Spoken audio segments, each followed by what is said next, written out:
The scorching Arizona sun beat down on the weathered roof of Sarah Mitchell's isolated homestead as she hung the last of her washing on the line. A light breeze carried the scent of creosote and dust across the yard, offering momentary relief from the relentless heat. Sarah paused, wiping perspiration from her brow with a sun-browned forearm, her keen blue eyes scanning the distant horizon where the Dragoon Mountains rose like sentinels against the endless sky. 5 years on this hard-scrabble ranch had taught her to read the land's subtle warnings. Most folks in Copper Springs dismissed her vigilance as unnecessary worry, but Sarah knew better. In these contested borderlands, survival depended on observation and preparation. Before we jump back in, tell us where you're tuning in from, and if this story touches you, make sure you're subscribed, because tomorrow I've saved something extra special for you. Her gaze lingered on the rocky outcropping half a mile from her property. Something had moved there moments ago, a shadow that didn't match the natural patterns of the landscape. She squinted, hand instinctively drifting toward the Colt revolver holstered at her hip. The movement didn't repeat, perhaps just a coyote or javelina seeking shade from the midday heat. Sarah returned to her chores, but her senses remained alert. The territory was increasingly dangerous as tensions between settlers and Apache bands escalated following the recent cavalry raid on a peaceful camp. Many in town called it justice. Sarah called it what it was, a massacre of women and children. That would only fuel more violence. Inside her modest home, everything had its place. Dried herbs hung from the rafters, filling the air with earthy aromas. Shelves of preserved foods lined the kitchen wall, each jar meticulously labeled in her neat handwriting. The rifle above the hearth gleamed in the light filtering through.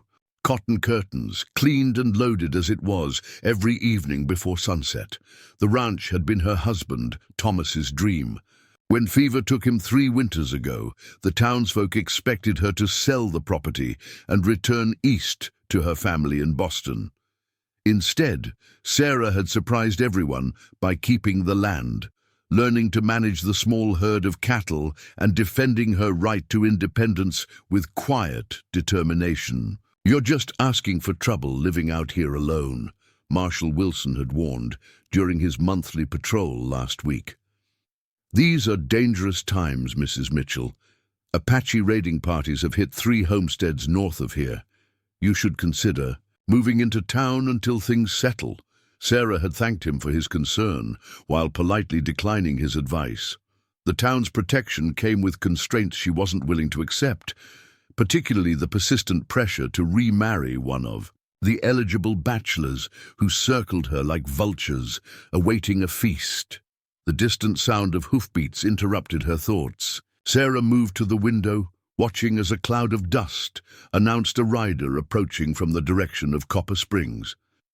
She recognized the distinctive gait of Edmund Carter's bay gelding well before the banker came into view. Sarah sighed, reaching for her bonnet. Carter had been Thomas's closest friend in life, and in death had appointed himself her unofficial guardian. His intentions were transparent to everyone in Copper Springs. His wife had passed 2 years before Thomas, and he considered Sarah a suitable replacement, despite her consistent refusal of his awkward courtship attempts. "Sarah," he called, dismounting with the stiffness of a man more accustomed to sitting behind a desk than on horseback. "I've brought mail and supplies." He removed his hat, revealing a shock of prematurely white hair that contrasted sharply with his sun-reddened face. "That's kind of you, Edmund," Sarah replied, stepping onto the porch, "though I wasn't expecting a delivery until next week." Carter shifted uncomfortably, his formal attire ridiculous in the harsh desert setting. "The town council met yesterday. I felt you should hear the news directly." Sarah raised an eyebrow, but said nothing as she accepted the parcel he offered. Experience had taught her that silence often revealed more than questions. "There's been Another attack, Carter continued, his voice dropping as though the empty landscape might be listening. The Peterson place, just 15 miles north of here. Everyone's dead. Livestock taken, buildings burned. The Petersons had a government contract to supply beef to Fort Bowie, Sarah observed quietly. They were underpaying local Apache scouts and cheating on their deliveries.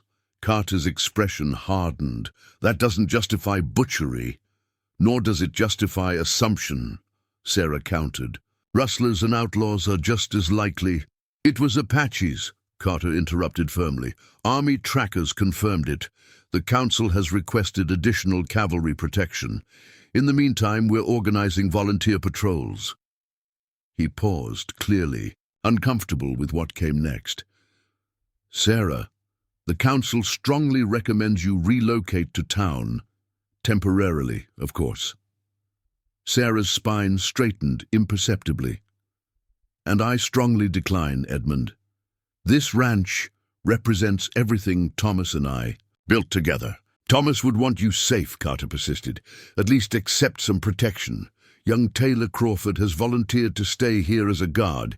He's a good shot and has made his interest in me and this property abundantly clear. Sarah finished for him. No thank you, Edmund. I have my rifle, my revolver, and my wits. They've served me well these 5 years. Carter's frustration was evident in the tight line of his mouth. This isn't stubbornness for its own sake. The situation is deteriorating. You're isolated out here. What Sarah didn't say was that isolation was precisely what she valued. In town, her every move was scrutinized, her independence viewed as an affront to proper society. Here, she answered to no one. The townsfolk tolerated her because she provided medicines from herbs she cultivated, skills learned from an elderly Mexican woman who had stayed with her during her first difficult winter alone. I appreciate the council's concern, she said. Finally, her tone indicating the discussion was over. If you're truly worried about my safety, you might mention to Marshal Wilson that it's been 3 months since his last patrol out this way. After Carter finally departed, casting worried glances over his shoulder as he rode away, Sarah returned to her chores with redoubled focus. The news of the Peterson attack was troubling, though not for the reasons Carter assumed. If the cavalry increased their presence in the territory, it would only escalate the cycle of violence.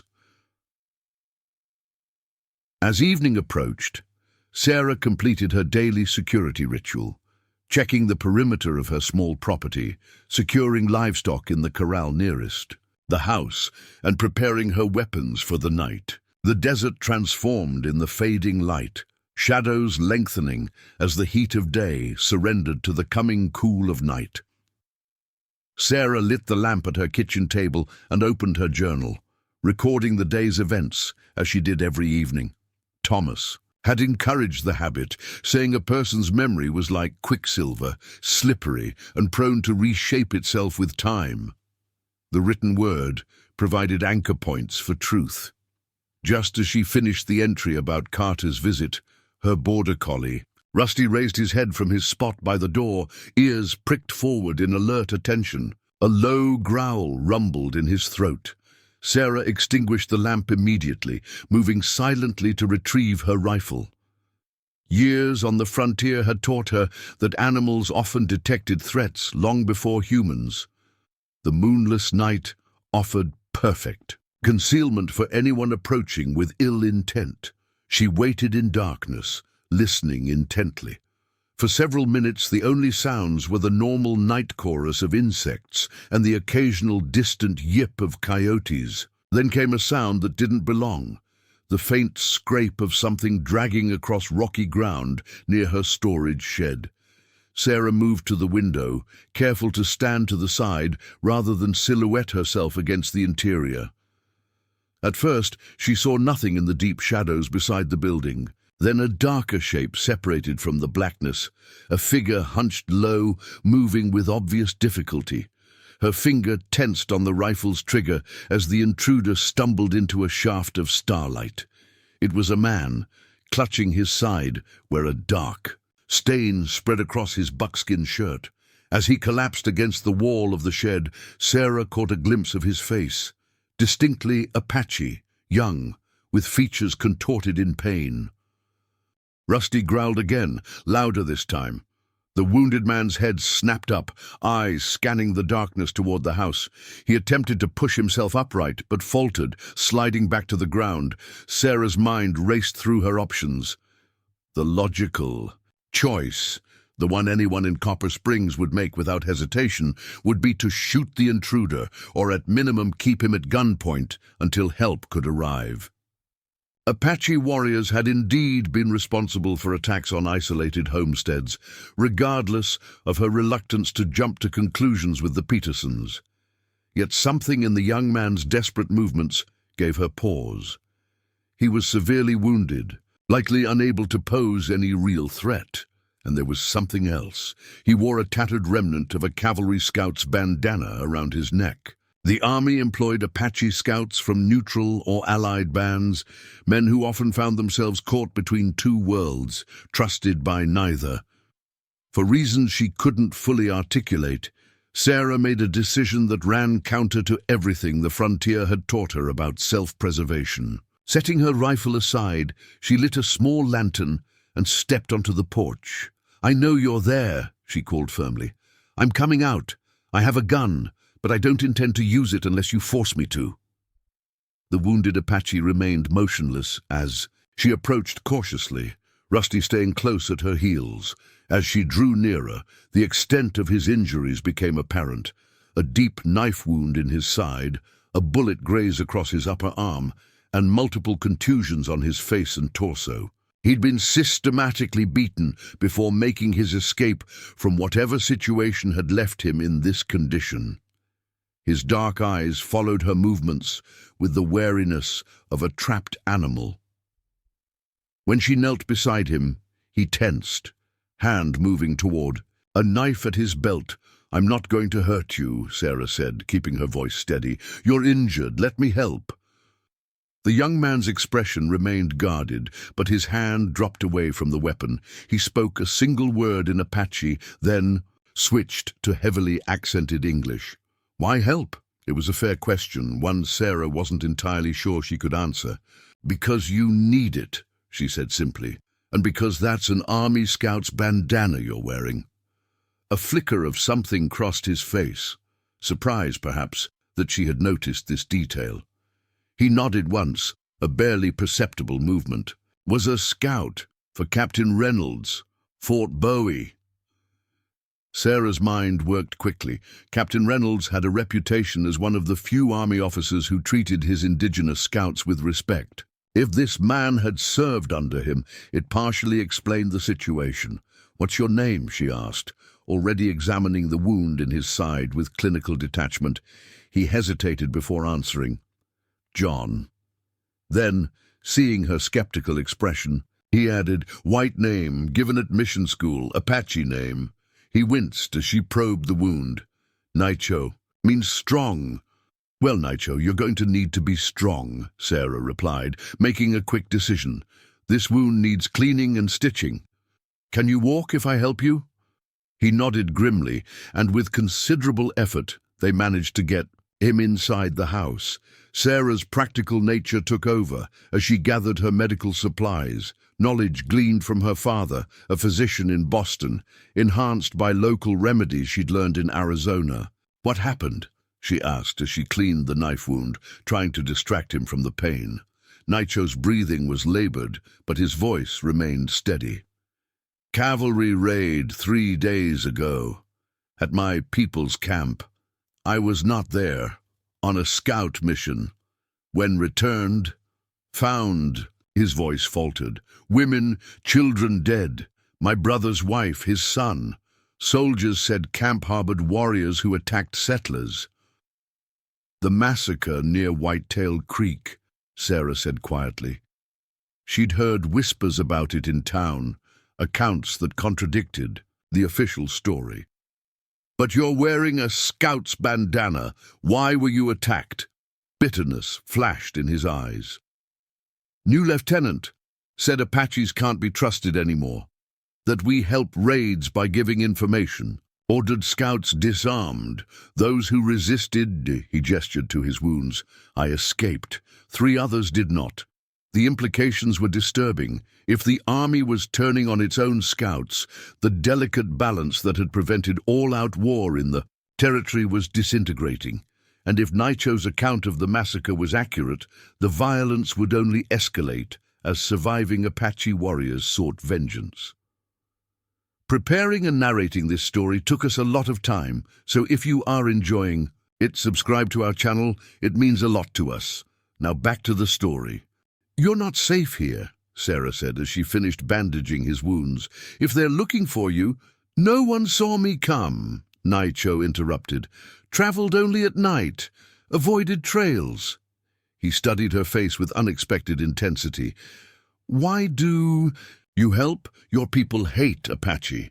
Sarah considered her answer carefully. Some do. Others understand that hatred only breeds more hatred. She thought of Thomas, who had believed in finding common ground with the indigenous people whose land they now occupied. My husband traded fairly with your people before he died. He believed peace was possible. Nicho seemed to weigh her words before speaking again. My brother Nantan is war chief now. After the massacre, he will seek a blood price. His expression darkened. Many will die unless the truth is known. What truth? Sarah asked, sensing they had reached the heart of the matter. Massacre was not mistake, was planned to start war. Nicho's voice lowered. Lieutenant Barrett takes Apache scalps, pays men who bring them, wants all Apache dead or on reservation where land can be taken. Sarah felt a chill despite the warmth of the room. She had heard rumors about Lieutenant Barrett, a Southerner who had fought for the Confederacy before joining the frontier army. His hatred of indigenous people was legendary, as was his ambition to clear the territory for mining interests. You need evidence, she said, the implications becoming clear. That's why they tried to kill you. You witnessed something. Nicho nodded slowly. Have proof, hidden. His eyelids were growing heavy as exhaustion and blood loss took their toll. If Nantan finds proof before finding vengeance, maybe fewer die. Sarah helped him to a pallet she'd prepared on the floor of her root cellar, the coolest and most concealed part of the house. As she ascended the ladder, closing the trapdoor behind her, the enormity of what she'd done struck her with full force. She had just hidden an Apache scout in her home during a time of escalating violence. If discovered, she would be branded. A traitor at best, a collaborator in attacks against her own people at worst. The evidence Nicho mentioned might prevent broader bloodshed, but only if it reached the right hands before Barrett's provocations triggered full-scale war. As she secured the house for the night, Sarah's gaze fell on Thomas's portrait above the mantel. His kind eyes seemed to meet hers with the same steady confidence he'd shown in life. I hope I'm doing the right thing, she whispered to the empty room. I hope you'll understand. Outside, an owl called from the darkness, its mournful cry carrying across the desert. In the distance, a coyote answered, the sounds merging into the night symphony that had become the soundtrack of her frontier life. But tonight, those familiar sounds carried new meaning, harbingers of decisions made that could not be unmade, and consequences that would soon emerge from the shadows like dawn breaking over the unforgiving Arizona landscape. Dawn broke over the Dragoon Mountains, painting the sandstone cliffs in hues of amber and gold. Sarah had slept little, her rest fragmented by the weight of her decision and the need to check on her patient throughout the night. Nicho had developed a fever, not unexpected given his injuries, but concerning nonetheless. In the grey light of early morning, Sarah collected fresh water from the well and gathered herbs from her garden. The desert plants she'd cultivated contained powerful medicine, creosote for infection, Mormon tea to reduce fever, and prickly pear to draw poison from wounds. She'd learned which local plants could heal and which could harm through careful observation. and the teachings of Maria Vasquez, the curandera who had shown her kindness when others in town kept their distance. As she prepared a poultice, Sarah's thoughts turned to the practical challenges ahead. Hiding nitro would require careful planning. The root cellar provided good concealment, but food, water, and medical attention would need to be provided without arousing suspicion should anyone visit, and someone would visit. Edmund Carter's concern, however self-serving, was genuine enough, that he would likely return within days to check on her. Then there was Marshal Wilson's irregular patrol and the increased military presence Nitro had warned about. Sarah descended the ladder to the root cellar, lantern in hand. Nitro lay where she had left him, though his eyes opened immediately at her approach. Despite his weakened state, his awareness remained sharp, the instincts of a scout and a hunted man. "Fever needs breaking," she said, setting down her supplies. "I've brought medicine." Nitro watched as she mixed dried herbs with water to create a bitter tea. "Medicine woman," he observed quietly. Sarah shook her head. "Just knowledge passed down. My father was a physician in Boston. He taught me the basics of healing before I came west. The rest I learned here, from the land and from a Mexican healer who showed me which plants the desert offers to those who understand." She helped him sit up enough to drink the tea, noting how he winced at the movement. The knife wound had been deep, though thankfully it had missed vital organs. The bullet graze on his arm was less serious, but would need careful watching for. "Infection. Your people will look for you," she said as he drank. "It wasn't a question," Nitro nodded. "My brother will search, but carefully. He knows the army hunts surviving scouts." "This proof you mentioned," Sarah pressed gently. "What exactly is it?" The Apache was silent for a long moment, clearly weighing how much to trust her. Finally, he reached beneath the bandana at his neck and withdrew a small object wrapped in oilskin. Unwrapping it carefully, he revealed a military insignia, a lieutenant's bars, and a folded paper. "Found after the massacre. Lieutenant Barrett dropped this when collecting scalps." His voice remained steady, but his eyes reflected deep rage. "Contained beneath discipline. Paper has names, payments, scalps delivered and price paid." Sarah felt her stomach turn as she examined the document. It was a crude ledger containing dates, names, and amounts. Some entries simply listed buck, squaw, or child with corresponding prices. Most disturbing were entries marked friendly with higher values assigned. "He's paying for scalps of friendly Apaches," she whispered, the horror of it sinking in. "Even children." "To make war," Nitro confirmed. "Barrett wants Apache land for mining friends. Needs reason for the army to remove all Apache from territory."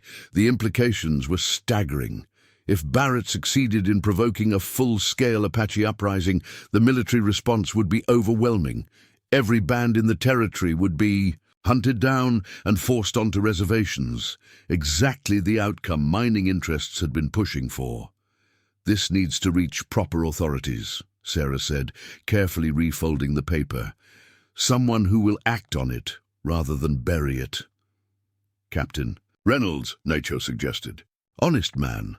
But at Fort Bowie, 3 days' ride." Sarah nodded thoughtfully. "And you can't travel in your condition. Even if you could, you'd be shot on sight." The problem seemed insurmountable. She couldn't leave Nitro alone for 3 days to ride to Fort Bowie herself, nor could she risk sending the evidence with anyone from town who might examine it, or worse, be complicit in Barrett's scheme. "First you must heal," she decided, returning the evidence to his keeping. "Then we'll find a way to get this to Captain Reynolds." As she rebandaged his wounds, applying the poultice of desert herbs, Sarah felt a strange sense of purpose she hadn't experienced since Thomas's death. For 3 years, she had simply existed, maintaining the ranch, defending her independence, finding meaning in small daily victories against the harsh land. Now, suddenly, her actions had consequence beyond her own survival. "Why you risk?" Nitro asked abruptly. Your people kill you if discover. The question gave Sarah pause. Why indeed was she risking everything? Her safety, her property, her standing in the community for this man and his cause.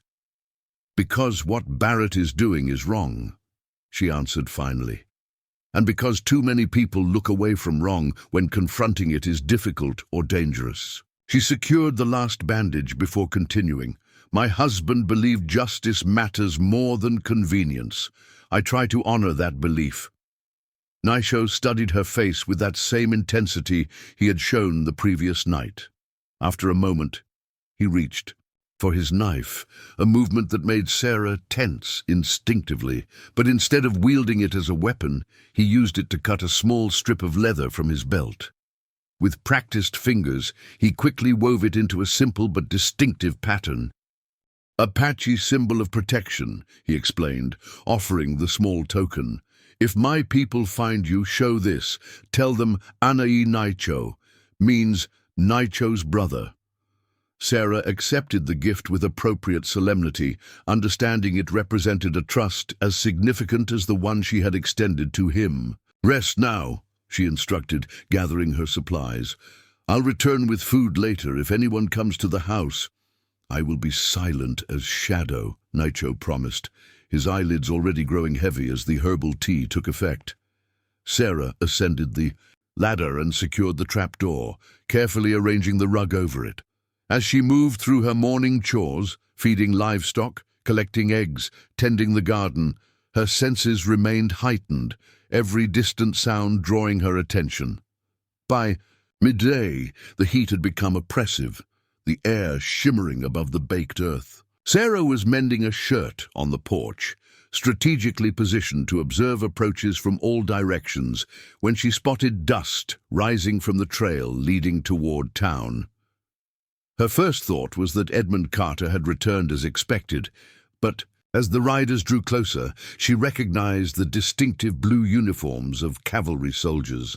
3 riders, moving at a determined pace directly toward her ranch.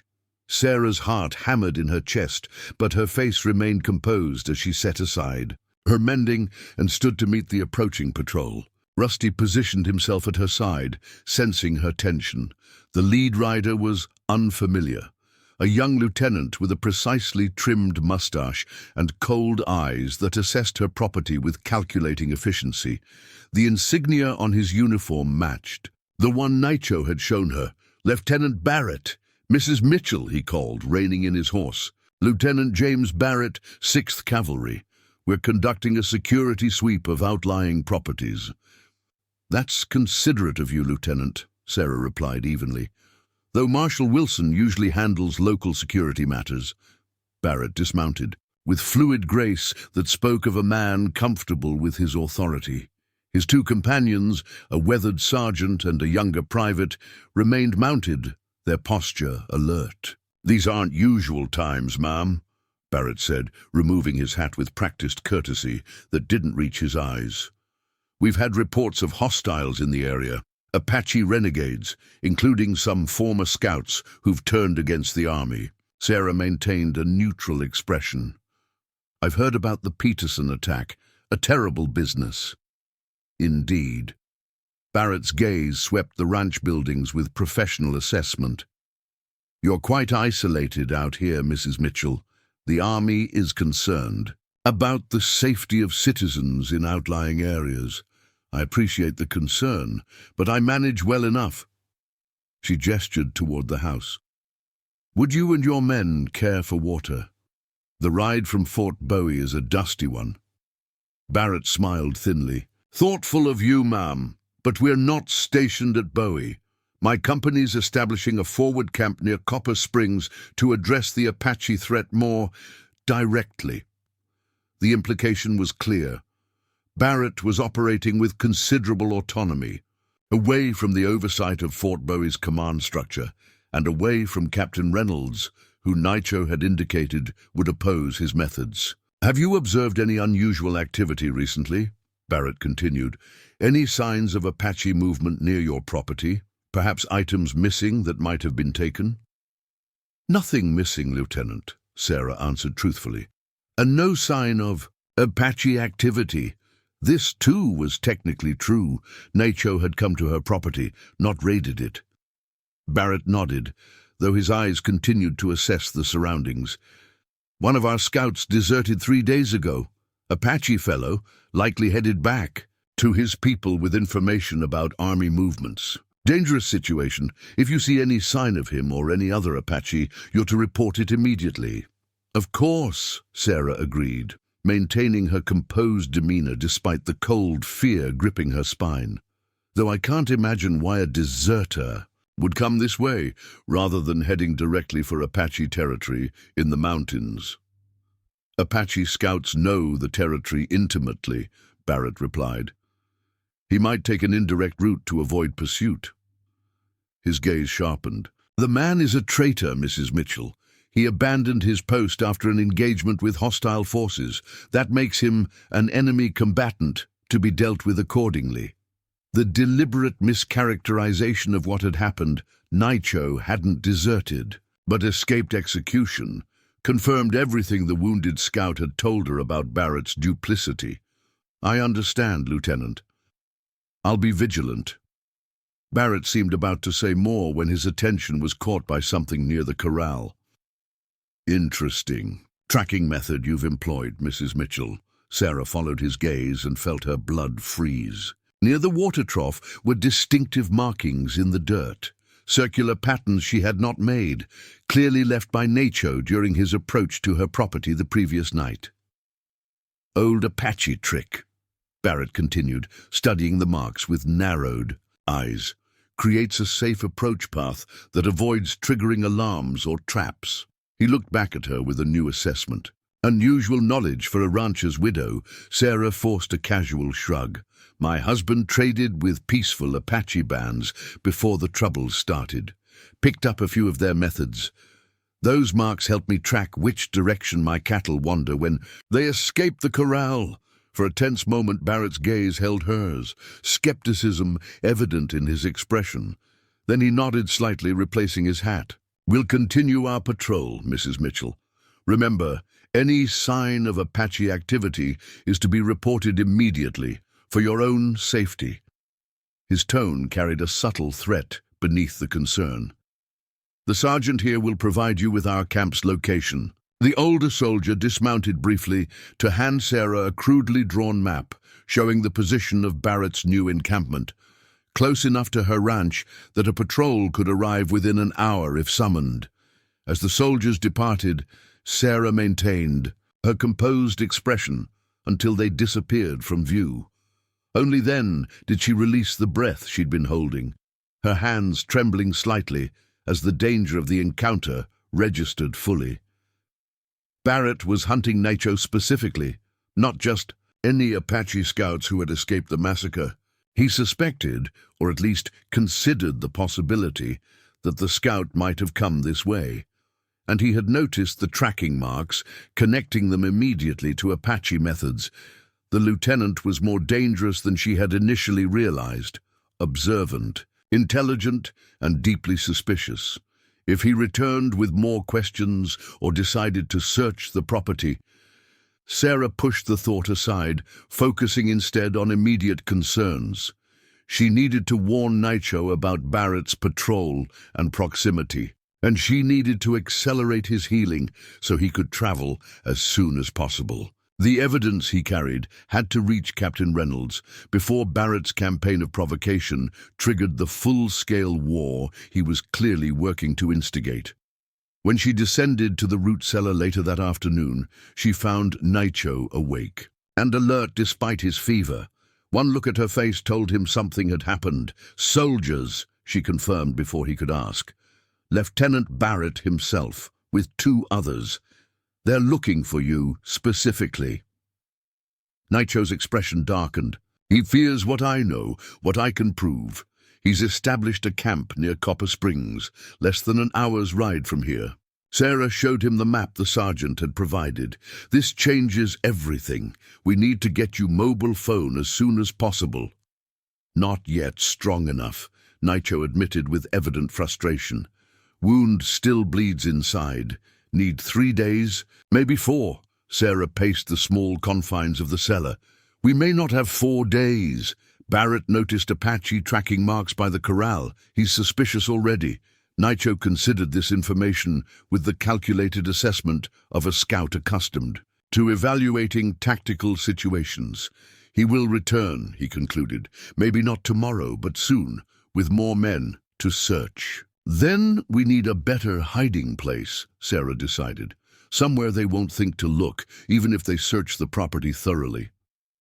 She described the layout of her ranch, the small caves in the nearby hillside where she stored equipment, the false wall in the barn where Thomas had once hidden valuable tools from raiders, the dry well behind the house that had been covered over but never filled. Nitro listened carefully, then shook his head. "Soldiers know to check such places. Barrett is thorough hunter." He was right, of course. Any hiding place on the property would be discovered in a proper search, especially one conducted by a man as determined as Barrett. "What about away from the ranch?" Sarah suggested. "There's a line shack about a mile south used for sheltering hands during roundup. It's well hidden, in a gully."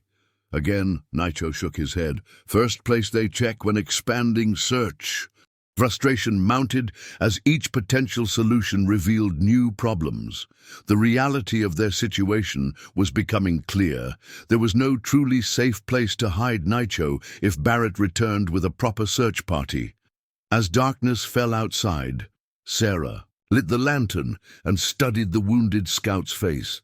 Despite the fever and pain, his eyes remained clear and focused. This was a man accustomed to calculating survival odds in harsh conditions. "What would you do?" she asked finally. "If you weren't injured? How would you evade Barrett's patrols?" A ghost of a smile touched Nitro's lips. "Move at night. Use water paths to hide tracks. Go where soldiers fear to follow." "Water paths," Sarah repeated thoughtfully. "You mean the canyon system that runs east of here? Where does Rattlesnake Creek flows?" Nitro nodded.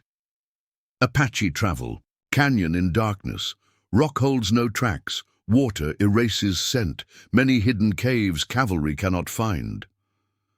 The canyon he referred to was a notorious maze of twisting passages and sheer rock faces about 3 miles from her property. Local settlers avoided it due to the treacherous terrain and rumors of it being sacred Apache ground. The army rarely ventured there, preferring to patrol the more open desert where their horses and superior weapons gave them tactical advantage. "Could your brother find you there?" Sarah asked, the beginnings of a plan forming in her mind. "Nantan knows old ways, old places," Nitro confirmed. "If leaves sign, he will find." It was dangerous, perhaps foolishly so, but it offered a solution to their immediate problem. If they could move Nitro to the canyon before Barrett returned with a search party, the evidence might remain safe until either the scout was strong enough to travel to Fort Bowie or his brother found him. "Tomorrow night," Sarah decided. "If your fever breaks and you can travel a short distance with support, I'll take you to the canyon entrance. There's a cavern system near the first waterfall that few white settlers know exists." Nitro studied her face with that now familiar intensity. "Dangerous for you. If caught helping Apache." "They already suspect me," Sarah replied, her voice steady despite the fear curling in her stomach. "Barrett saw the tracking marks. He'll be watching regardless of what I do now." She straightened her shoulders, decision made. Better to act while we still have some advantage of surprise. As she ascended the ladder, leaving Nitro to rest, Sarah felt the weight of consequences settling over her like an approaching storm. The path ahead was fraught with danger. Not just physical threat, but the certainty that she was crossing boundaries that would forever mark her as separate from her own community. Yet there was a strange liberation in that knowledge. The frontier had already shaped her into someone unrecognizable to her Boston family, a woman who could defend her own property, birth a calf without assistance, and face down armed men with steady composure. This new challenge was simply another evolution, another step away from the constraints of what others believed possible or proper. Outside, the desert night enveloped the ranch in velvet darkness, punctuated by stars that seemed close enough to touch. Somewhere in those same hills where she planned to hide Naicho, his brother Nantan was perhaps already gathering warriors for vengeance, unaware that the evidence that might prevent unnecessary bloodshed lay wrapped in oilskin beneath a scout's bandana. Sarah stood on her porch, listening to the night sounds of the desert, the distant howl of coyotes, the rustle of creatures in the brush, the whispering wind through creosote and sage. Tomorrow night, she would venture into that darkness with a wounded Apache scout, risking everything in the hope that justice might prevail over hatred. For now, she could only prepare, gathering supplies, planning their route, and strengthening her resolve for what lay ahead. The road to the canyon would be just the beginning of a journey whose end she could not yet foresee, but whose necessity she felt with bone-deep certainty. The day passed with excruciating slowness as Sarah prepared for their nighttime journey. Each task required careful consideration: what supplies were essential, how to transport Naicho without worsening his injuries, what evidence to leave behind should anyone come looking for her. Throughout the day, she made deliberate visible trips to the garden, the barn, and the storage shed, establishing normal patterns of movement that any observer would recognize as routine. Between these visible activities, she quietly gathered what they would need: a small medical kit, dried meat and hardtack that would sustain them without requiring cooking, water skins, and a few small tools that might prove useful. Naicho's fever had broken by mid-afternoon, a promising sign. When Sarah checked on him in the root cellar, she found him sitting up, methodically testing his range of motion despite obvious pain. "The herbs work," he acknowledged as she changed his bandages. The wound looked better, still angry and raw, but with healthy pink edges rather than the infected red of the previous day. "You'll need your strength tonight," Sarah cautioned, noting how he winced when he rotated his torso. "The canyon is 3 miles from here, across difficult terrain." "I will manage," Naicho replied with quiet confidence. Wounded Apache can still outpace cavalry in darkness. As they prepared, Sarah shared what she knew of the canyon system, the narrow entrance that would be difficult to spot in darkness, the series of shallow pools formed by seasonal runoff, and the cavern she remembered from a rare exploration with Thomas during their first year on the ranch. "Few settlers venture there," she explained. "There are stories about it being sacred ground, haunted by Apache spirits." A hint of amusement flickered in Naicho's eyes. "Stories my people encourage. Good way to protect important places from those who do not respect them." As the sun began its descent toward the western horizon, Sarah completed her final preparations. She dressed in her most practical clothing: sturdy trousers usually reserved for cattle work, a dark shirt that wouldn't reflect moonlight, and well-worn boots that knew the contours of the land.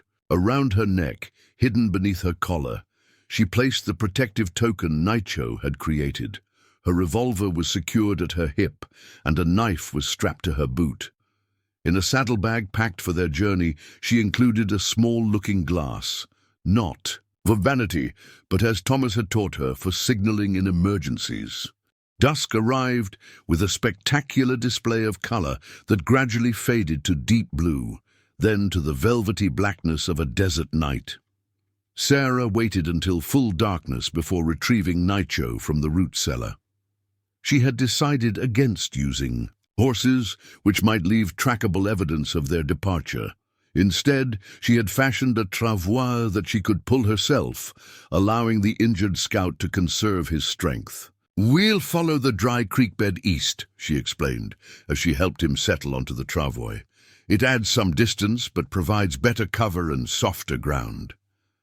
Naicho nodded, his dark eyes reflecting starlight. "Creek bed also catches the key. Night wind carries scent away from the ranch. Good choice." With Rusty ranging ahead as a silent sentry, they began their journey. Sarah pulled the travois with determined strength, her body accustomed to physical labor after years of managing. The ranch alone. The night was mercifully clear, with enough starlight to navigate without a lantern that might betray their position. The first mile passed without incident, the relative flatness of the terrain allowing steady progress. Sarah maintained awareness of their surroundings with the heightened senses of someone whose survival had long depended on reading subtle changes in the environment. Every rustle of nighttime creatures, every shift in the wind carried information. As they approached the second mile, the land began to rise, rocky outcroppings replacing the gentle slopes of the creek bed. Here, Sarah was forced to abandon the travois, helping Nicho to his feet. The Apache scout moved with surprising strength considering his injuries, though she could sense the tremendous discipline required to control his pain. Barrett will have patrols watching the main trails, Nicho observed quietly as they paused for water, especially those leading toward mountains where my people camp. This route isn't on any maps, Sarah assured him. Thomas discovered it hunting mule deer. It crosses through a boundary dispute area that neither the army nor the local ranchers claim responsibility for patrolling. They continued their careful progress, navigating around thorn bushes and loose scree that might create noise. The rising moon cast just enough light to reveal the dangerous drop-offs that began to appear as they neared the canyon entrance. When they finally reached the narrow opening in the rock face that marked the canyon's entrance, Sarah felt a wave of relief. The worst of their exposed journey was behind them. Once inside the twisting confines of the canyon, they would be much harder to track or spot. The passage narrowed dramatically as they entered, forcing them to proceed in single file. Smooth rock walls rose on either side, stretching upward until they framed only a narrow strip of star-filled sky. The air grew cooler, carrying the faint mineral scent of hidden water. "Sacred place," Nicho murmured, his voice echoing slightly in the confined space. "Many generations of my people have sought visions here," Sarah nodded, understanding the reverence in his tone. Even to her outsider's perspective, there was something profound about the canyon's presence, a sense of age and power that transcended human concerns. They continued deeper, following the curving path as it wound between towering walls of striated rock. Occasionally, Sarah would check their position against her memory of the place, searching for familiar landmarks in the ghostly moonlight that filtered down from above. After nearly an hour of careful navigation, they reached the series of stepped pools that Sarah remembered. Water trickled softly from one natural basin to another, creating a melody that seemed to emanate from the rock itself. "The cavern should be just ahead," she whispered, pointing to a dark recess in the canyon wall. Behind that fall of rock. As they approached, Rusty suddenly froze, hackles rising along his spine. A low growl rumbled in his throat, barely audible over the water's gentle music. Sarah and Nicho both went still, senses straining against the darkness. For several heartbeats, there was only silence beyond the water's movement. Then came a sound. The subtle shifting of weight on stone, the whisper of leather against rock. Someone was in the cavern ahead. Nicho's hand moved to the knife at his belt, his body tensing despite his injuries. Sarah drew her revolver, stepping slightly forward to place herself between the injured scout and whatever waited in the shadows. "Who's there?" she called, her voice steady despite the fear coursing through her. "Show yourself." There was a moment of continued silence, then a match flared in the darkness, illuminating a face that made both Sarah and Nicho freeze in surprise. Edmund Carter stood in the cavern entrance, a small lantern now casting a circle of yellow light around him. His city clothes were rumpled and dust-covered, his normally immaculate hair disheveled. "Sarah," he acknowledged, his expression unreadable in the flickering light. I had hoped I was wrong. Sarah kept her revolver trained on him, mind racing. How did you find us? I didn't track you here tonight, if that's your concern, Carter replied, his tone oddly formal given the circumstances. I've been watching your ranch since Lieutenant Barrett's visit yesterday. Saw his interest in those markings by your corral. When he returned to town, he was asking questions about you, your habits, your sympathies. So you decided to spy on me? Sarah's voice hardened, though a chill ran through her at the news Barrett had been asking questions in town. Carter stepped forward, moving fully into the lantern light. I was concerned, Sarah. Barrett isn't just some army officer following orders. He has powerful connections with mining interests who want the Apache removed by any means necessary. His gaze shifted to Naicho, who remained poised for action despite his injuries. When I realized you were hiding someone, I guessed you'd bring him here if Barrett's suspicions grew too strong. You knew about this place? Sarah asked, still not lowering her weapon. A sad smile crossed Carter's face. Thomas showed it to me once, said if there was ever real trouble, this canyon provided the best natural defense in the territory. He paused, gaze returning to Sarah. I'm not here to arrest you or to alert Barrett, if that's what you're thinking. Then why are you here, Edmund? Sarah asked, suspicion evident in her tone. Carter set the lantern down on a flat rock before responding. Because I made a promise to Thomas before he died, that I'd look after you, not as a suitor, though I'll admit that hope has lingered, but as a friend who respects what you two built together. His voice softened. Thomas believed in fair dealings with the Apache. He would have done the same as you, given the circumstances. Naicho spoke for the first time since Carter's appearance. How do we know to trust Banker Man? Could bring soldiers. Once we are found, it was a valid concern, one Sarah shared. Carter had always been closely aligned with the town's business interests, many of which stood to benefit from Apache removal. Carter reached into his coat and withdrew a folded paper. Because I've seen enough to understand what Barrett is doing, and I know it's wrong. He handed the document to Sarah. This is a copy of a contract between Barrett and several mining companies. They're paying him personally, outside his military salary, to facilitate access to lands currently within Apache territory. Sarah unfolded the paper, angling it toward the lantern light. It was indeed what Carter described, a legal agreement promising substantial payment to Barrett upon successful removal of Apache obstacles to mining operations. Where did you get this? She asked, stunned by the evidence of corruption. The bank handles accounts for most businesses in the territory, Carter explained. Barrett was careless, opened an account under his own name for the first payment. When I saw the unusual deposit and its source, I made inquiries. The mining consortium mistook me for a potential investor and shared details they shouldn't have. Sarah studied Carter's face, searching for signs of deception and finding none. The banker had always been overly formal, sometimes insufferably proper, but never dishonest in business matters. The army would court-martial Barrett if they knew, she said, lowering her revolver slightly. Carter nodded. Which is precisely why I'm here. Your Apache friend isn't the only one Barrett wants silenced.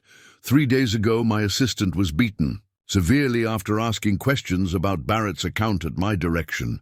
The message was clear. The lieutenant has powerful friends who will eliminate anyone interfering with their plans. Nicho stepped forward, moving with deliberate control despite his injuries. You have proof of the massacre, of scout killings? Not directly, Carter admitted. But I have financial records showing Barrett received a substantial bonus the day after the massacre at Whitetail Creek. The timing is unlikely to be coincidental. Sarah and Nacho exchanged glances. Combined with the scalp payment ledger Nacho carried, Carter's financial evidence created a compelling case against Barrett. "We need to reach Captain Reynolds at Fort Bowie," Sarah said, finally holstering her revolver. "He's known to be honorable, unlikely to be involved in Barrett's scheme." Carter frowned. "Reynolds has been reassigned, or at least that's what Barrett announced in town yesterday. Supposedly transferred to Fort Laramie in Wyoming Territory. Convenient timing," Sarah observed grimly. "Removed because he would not support a false campaign against my people," Nacho added, his expression darkening. "Barrett eliminates those who stand in way." The implications were disturbing. If Barrett had managed to have Reynolds reassigned, his influence reached higher in the military hierarchy than they had assumed. It might not be enough to simply present their evidence to the next officer in the chain of command, the territorial governor, Carter suggested. "He's due in Tucson next week for a meeting with tribal representatives. Barrett's mining friends want him to approve new boundaries that would remove Apache from lands with known silver deposits."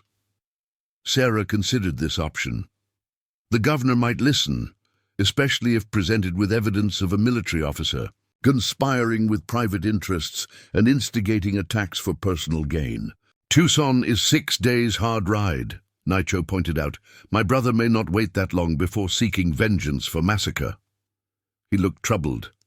"Nantan will have gathered warriors by now, may already be planning strikes against settlements." The gravity of their situation settled over the small group. They had evidence that could potentially prevent a territory-wide conflict, but no clear path to deliver it to authorities who would act appropriately, and limited time before the cycle of violence Barrett had initiated spiraled beyond control. "We need a new plan," Sarah said decisively, "one that addresses both immediate and longer-term threats." In the confined space of the canyon cavern, the three unlikely allies began to formulate a strategy. Carter's unexpected appearance had changed the dynamic significantly, providing both additional evidence against Barrett and a potential connection to official channels that neither Sarah nor Nacho could safely access. "Barrett will be watching all roads to Tucson," Carter noted.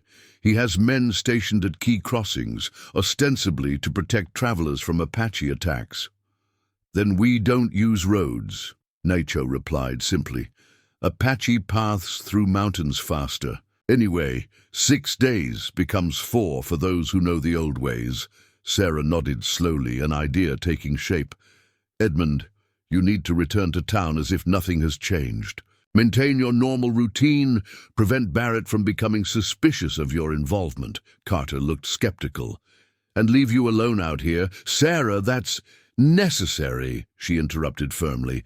"You're more valuable as our connection in town. You can monitor Barrett's movements, perhaps even delay him if necessary. And what will you and—" He gestured toward Nacho, clearly uncomfortable using the Apache's name. "Nacho," Sarah provided firmly. "His name is Nacho." Carter nodded, stiffly. "What will you and Nacho do while I'm playing spy in town?" Sarah exchanged glances with the Apache scout before responding. "We need to make contact with his brother, Nantan. Prevent retaliatory attacks while we work to expose Barrett's scheme." Carter's expression shifted to alarm. "You want to meet with an Apache war chief? Sarah, that's madness. They'll kill you on sight." Nacho shook his head. "Not if she carries a token of protection." He indicated the woven leather band Sarah wore. "And not if I'm there to speak for her." "You're still too injured to travel into the mountains," Sarah reminded him. A ghost of a smile touched Nacho's lips. "Don't need to go to the mountains. Nantan is already here." This revelation stunned both Sarah and Carter. Nacho continued, his voice low and confident. "My brother would have scouts watching all the settlements after the massacre. When I did not return to the meeting place, he would begin searching. By now, his warriors are positioned throughout the territory, observing, waiting for his command." "How can you possibly know that?" Carter asked, disbelief evident in his tone. "Because it is what I would do in his place," Nacho replied simply, "and because I know my brother." Sarah considered this information. If Nantan's warriors are already in position, the situation is even more precarious than we realized. One incident could trigger attacks across the entire territory. Naicho nodded gravely. Which is why we must reach him first, before Barrett creates the incident he hopes for. How do we signal him? Sarah asked. How do we arrange a meeting without risking interception by Barrett's patrols? Naicho's gaze moved to the canyon walls surrounding them. This place, sacred ground, my people check such places regularly, especially in times of conflict. Leave. A sign here, proper sign, and a message will reach Nantan. Carter looked unconvinced. And you believe he'll agree to meet rather than simply attack after what happened at Whitetail Creek? My brother is war chief because he is both fierce and wise, Naicho replied with quiet dignity. He will listen before acting if he knows I am alive and have important information. The plan taking shape was dangerous beyond measure for all of them. Carter risked being identified as a traitor to the community if his assistance became known. Sarah risked not only her life, but the complete destruction of her reputation and standing. Naicho risked being labeled a traitor by his own people if they misunderstood his actions. Yet the alternative was worse, a territory-wide conflict that would cost countless lives on both sides and ultimately lead to the destruction of the Apache way of life, all engineered by a corrupt army officer and his mining partners. I'll need to return to my ranch briefly, Sarah decided. There are supplies we'll need for an extended stay here, and I should create the appearance of normal activities in case Barrett has men watching the property. Carter nodded reluctantly. I'll head back to town first. Maintain my usual schedule.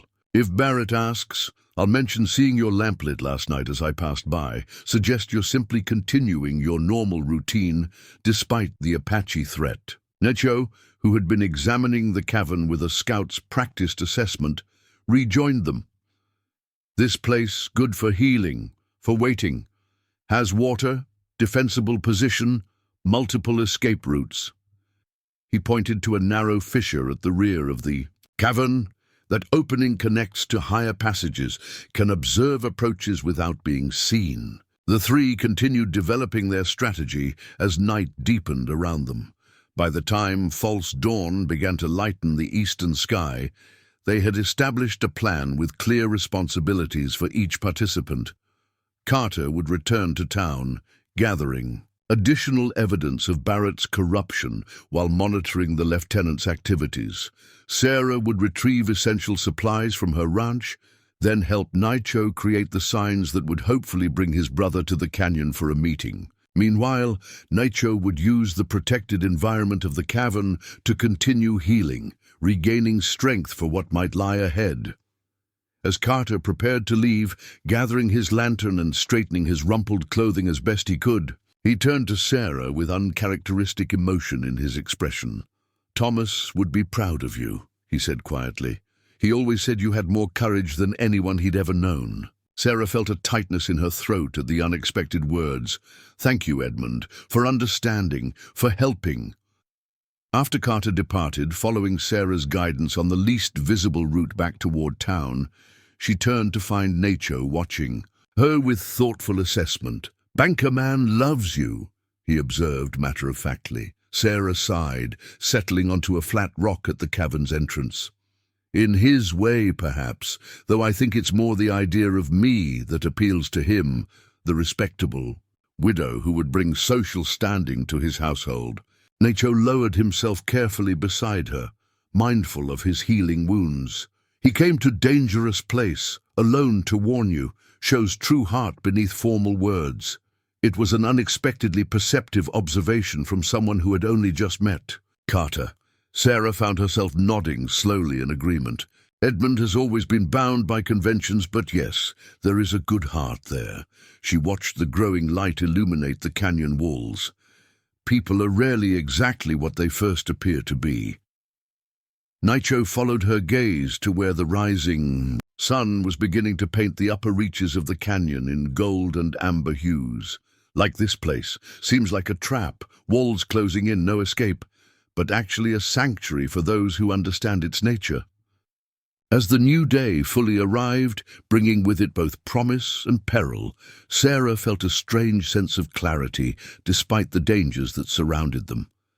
The path ahead was uncertain, fraught with risks that could not be fully calculated or controlled. Yet she knew with bone-deep certainty that she had chosen correctly, that standing against Barrett's orchestrated conflict was worth whatever personal cost might come.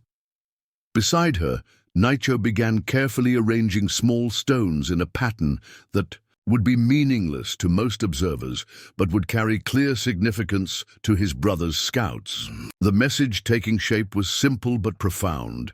Meet, listen, there is another way. Whether that message would be received and heeded before violence consumed the territory remained to be seen. For now, all they could do was continue their dangerous work and hope that wisdom would prevail over vengeance. The journey back to her ranch tested Sarah's endurance and caution. Without Nicho to worry about, she made better time, but the rising sun increased the risk of discovery. She moved through arroyos and dry washes wherever possible, using the terrain to shield her progress from distant observers. Upon reaching her property, Sarah implemented the plan they had devised. She made visible, normal preparations as if preparing for a typical day, feeding livestock, hanging laundry on the line, carrying water from the well.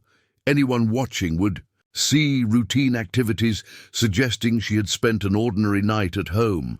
While performing these visible tasks, she discreetly gathered the supplies they would need: additional bandages and medicines for Nicho's wounds, food that would sustain them for several days, ammunition for her revolver, and a small mirror for signaling if necessary. Each item was carefully hidden in a feed sack that would draw no attention if she carried it to the barn. Around midday, Sarah tensed at the sound of approaching horses. Moving casually to the front porch, she watched as a small patrol of cavalry, soldiers, passed on the main trail, not turning toward her property. Their presence confirmed Barrett was maintaining surveillance of the area and reinforced the danger of her planned return to the canyon. As the afternoon sun began its westward descent, Sarah completed her preparations. She had decided to depart before dusk, contrary to conventional wisdom that would suggest traveling under cover of darkness. Her reasoning was strategic. Barrett would expect anyone moving secretly to travel at night, so his patrols would be most vigilant after sunset. By traveling during the transition period when sunlight was fading but full darkness had not yet arrived, she might exploit a gap in their surveillance. Sarah secured her home, leaving small indicators that would suggest to any observer that she planned to return shortly. A kettle positioned near the hearth, a book open on the table. Then, with Rusty at her side and the supply sack slung over her shoulder, she slipped away from the ranch, through a narrow ravine that ran behind her property, a route invisible from the main trail. The return journey to the canyon took longer than her night travel with Nicho, as she was forced to move with extreme caution, stopping frequently to listen for patrols. The lowering sun cast long shadows across the landscape, creating natural camouflage that aided her progress. As she approached the canyon entrance, Sarah noticed fresh horseshoe prints in a patch of soft ground, cavalry mounts, judging by the distinctive pattern. Barrett's men had been here, possibly drawn by Carter's departure that morning. The realization sent a chill through her. If they had ventured into the canyon, moving with heightened caution, Sarah entered the narrow passage, Rusty proceeding ahead as a silent scout. The dog's relaxed posture as they progressed deeper reassured her somewhat. If soldiers remained within, Rusty would have detected their scent and grown alert. When she finally reached the cavern, relief washed over her at the sight of Nicho. Seated calmly at the entrance, fashioning a small wooden implement with his knife, he acknowledged her arrival with a slight nod. "Soldiers came," he confirmed before she could ask. "3 riders." remained at the canyon entrance, did not venture deep, appeared to be routine patrol rather than focused search. Sarah set down her supplies, stretching muscles tightened by tension and exertion. Barrett's net is closing. The frequency of patrols has increased since yesterday. He suspects but does not know, Nitro observed, returning to his carving. Dangerous time, waiting for mistake that will confirm suspicions. As Sarah unpacked their supplies, she assessed Nitro's condition. The day's rest had clearly benefited him. His movements were more fluid, less guarded against pain. The herbal poultice she had applied to his wound was working effectively, drawing out infection and promoting healing. Your strength is returning, she noted with professional satisfaction. Nitro tested his arm's range of motion before responding. Apache heal quickly when necessary. Body understands when survival depends on strength. As evening settled fully over the canyon, they shared a simple meal of dried meat and cornbread Sarah had brought from the ranch. The small fire they risked was positioned deep within the cavern, where its light wouldn't betray their presence to anyone passing the canyon entrance. "What is the sign you created for your brother?" Sarah asked as they ate. "How will he know? To come here specifically?" Nitro indicated the small arrangement of stones he had placed near the water pools outside their cavern. "Marks of our family line, combined with symbols for parley and urgency. Any scout from our band will recognize the meaning. Bring word to Nantan." "And you're certain he'll come, rather than simply sending warriors to investigate?" "If he knows where I live, he will come himself," Nitro replied with quiet confidence. "Brotherhood oath requires it." Sarah studied the Apache's face in the soft firelight. Despite days of pain and danger, his expression remained composed, reflecting an inner discipline that impressed her. She had encountered many Apache during her years on the frontier, but always at a distance defined by mutual suspicion. Nitro was the first she had come to know as an individual rather than as a representative of a feared other. "Tell me about your brother," she said, genuinely curious. "What kind of man is Nantan?" Nitro considered the question carefully, as he seemed to consider everything, weighing implications before responding. "Nantan is like a mountain lion," he said finally. "Patient hunter, watches long before striking, fierce in battle but prefers wisdom to unnecessary bloodshed." A hint of rare emotion colored his voice. "Our father was a great chief before the army killed him during peace talk. Nantan carries father's wisdom and mother's fire. Will he listen to evidence against Barrett before seeking vengeance for Whitetail Creek?" "If I ask, yes." Nitro's certainty was absolute. "Nantan understands wider war benefits no one except those who profit from Apache removal. But he will demand justice for those killed." The implications were clear. Even with evidence of Barrett's corruption, some form of retribution would be necessary to satisfy Apache concepts of justice. The challenge would be channeling that retribution toward the truly guilty, rather than allowing it to spread to innocent settlers. As night deepened, they took turns standing watch. Though the canyon provided natural protection, both recognized the foolishness of complacency. Barrett's patrols might return, or Nantan's scouts might arrive without warning.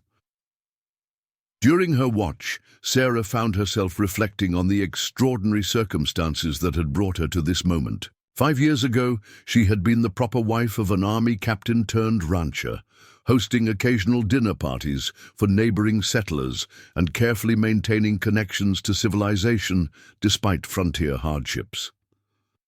Now she sat in a sacred Apache canyon, armed and vigilant, allied with a man whom society branded her enemy, awaiting the arrival of a war chief who might determine the fate of the entire territory. The transformation seemed impossible, yet each step along the path had followed naturally from the one before it. When Nitro relieved her at midnight, Sarah settled onto her bedroll, but found sleep elusive. The weight of what they were attempting pressed heavily on her consciousness. So much could go wrong. Barrett might discover their location, Nantan might reject their evidence, the territorial governor might dismiss their accusations against a U.S. Army officer. Yet beneath these specific concerns lay a deeper uncertainty. If they succeeded and Barrett was exposed, what would become of her? The community would never understand or forgive her actions, regardless of their justification. She would be permanently marked as an Apache sympathizer, a traitor to her race and society. The ranch she had fought so hard to maintain would become untenable as a home. Even if she retained legal ownership, the social isolation would be complete. The fragile niche she had carved for herself as an independent widow would collapse under the weight of accusations and suspicions. Sleep finally claimed her as these thoughts circled without resolution. Her dreams were fractured images of pursuit and hiding, of faces that shifted between friend and foe without warning. Dawn arrived with gentle illumination that gradually filled the canyon with amber light. Sarah woke to find Nicho already alert. His attention focused on the canyon entrance. "Someone approaches," he said without turning. "Single rider moving cautiously." Sarah reached for her revolver, moving silently to a position that offered both concealment and a clear view of the approach path. Through the narrow opening that framed the canyon entrance, she could make out a mounted figure advancing slowly along the twisting path. "It's Edmund," she said with surprise, recognizing the banker's distinctive posture even at a distance. Something must have happened for him to return so soon.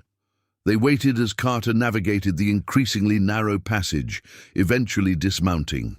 To lead his horse through the final approach to the cavern, his expression was grim, his normally immaculate appearance disheveled by hard riding. "Barrett knows," he announced without preamble as he reached them. "Not everything, but enough. He's convinced you're hiding the Apache scout and has ordered a comprehensive search of all properties within 20 miles of town." Sarah's mind raced with implications. "How much time do we have?" "The search begins at noon. He's assembled a force of 20 men, half cavalry, half civilian volunteers." Carter removed his hat, wiping perspiration from his brow. "They're dividing into 4 groups to cover more ground. Your ranch is in the first sector they'll search." "What about this canyon?" Nicho asked, his tone revealing nothing of the concern he must feel. Carter shook his head. "Not specifically mentioned in the plans I overheard. Barrett seems focused on buildings and developed properties rather than natural features. But that could change if they find sign of your departure from the ranch." Sarah exchanged glances. With Nicho, the situation was deteriorating faster than they had anticipated. If Barrett's men conducted a thorough search of her property, they would inevitably discover evidence of Nicho's presence, the medical supplies she had used to treat him, perhaps traces of blood in the root cellar. "We need to accelerate our plans," she decided. "Has there been any word about the territorial governor's visit to Tucson?" "Arriving in 4 days, according to the latest telegram," Carter confirmed. "But Barrett is already moving to influence the meeting. He sent a detailed report about supposed Apache atrocities to be presented before the governor meets with tribal representatives." This news added urgency to their already precarious situation. If the governor received Barrett's fabricated account first, he would be predisposed to disbelieve any contradictory evidence they might later present. "Has there been any sign of Nantan scouts?" Sarah asked Nicho. The Apache nodded solemnly. "Sign was acknowledged during the night. Message taken. Now we wait for a response." Carter looked skeptical. "And if Barrett's search parties find this place before your brother responds?" "Then we fight or flee," Nicho replied simply. "Canyon offers advantages to those who know its paths, many ways to disappear if necessary." The 3 spent the next hour revising their strategy in light of Barrett's accelerated timeline. Carter would return to town to continue monitoring developments. and, if possible, subtly misdirect the search efforts. Sarah and Naicho would prepare for either Nantan's arrival or the need for immediate evacuation deeper into the canyon system.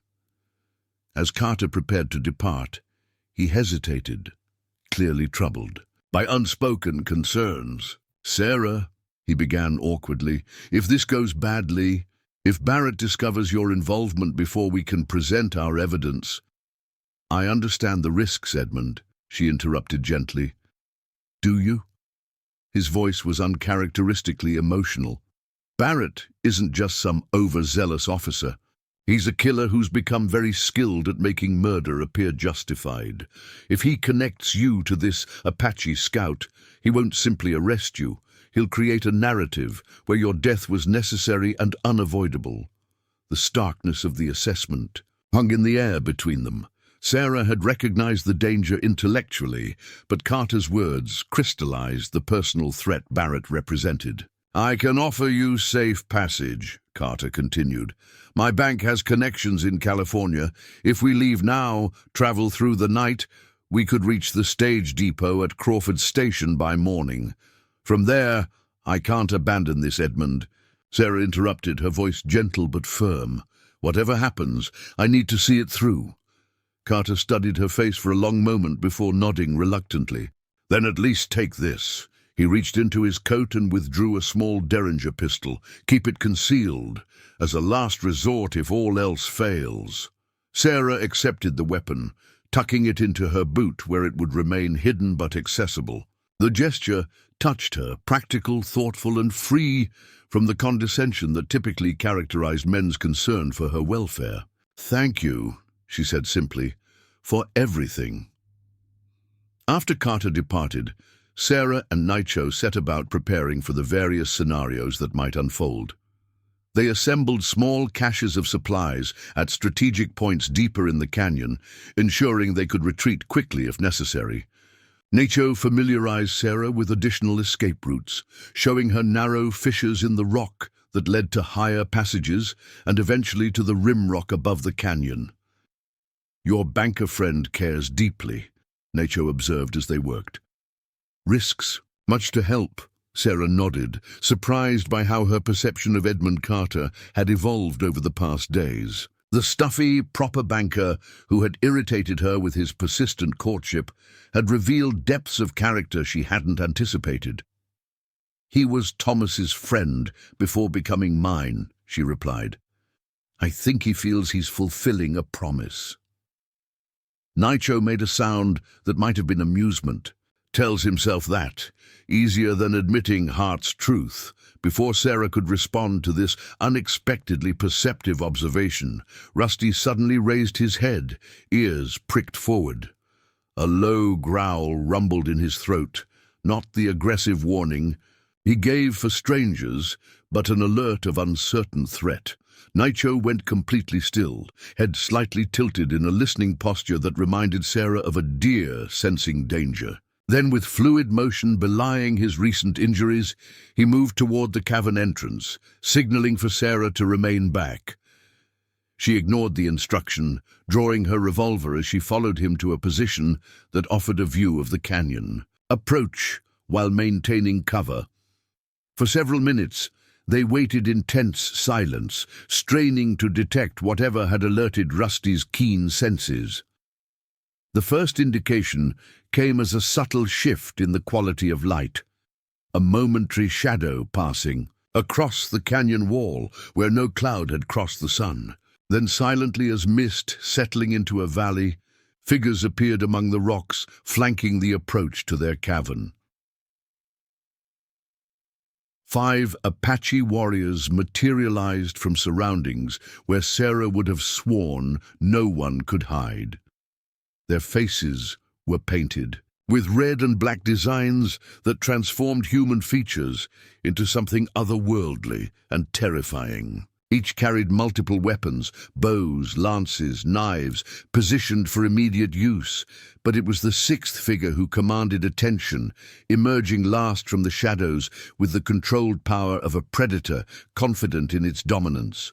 Taller than the others, With a bearing that radiated authority, the warrior wore a single eagle feather secured in a band around his head.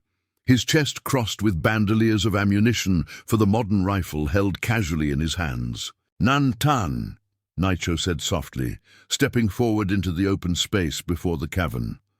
For a moment that stretched like an eternity, the brothers regarded each other across the distance, one wounded but healing, standing beside a white woman with her revolver still drawn, the other surrounded by warriors, prepared for immediate violence, his expression unreadable beneath the ritual paint that marked a war chief on campaign. Then Nantan spoke a single word in Apache. Whatever it meant caused an immediate reaction among his warriors, who lowered their weapons slightly, though they remained vigilant.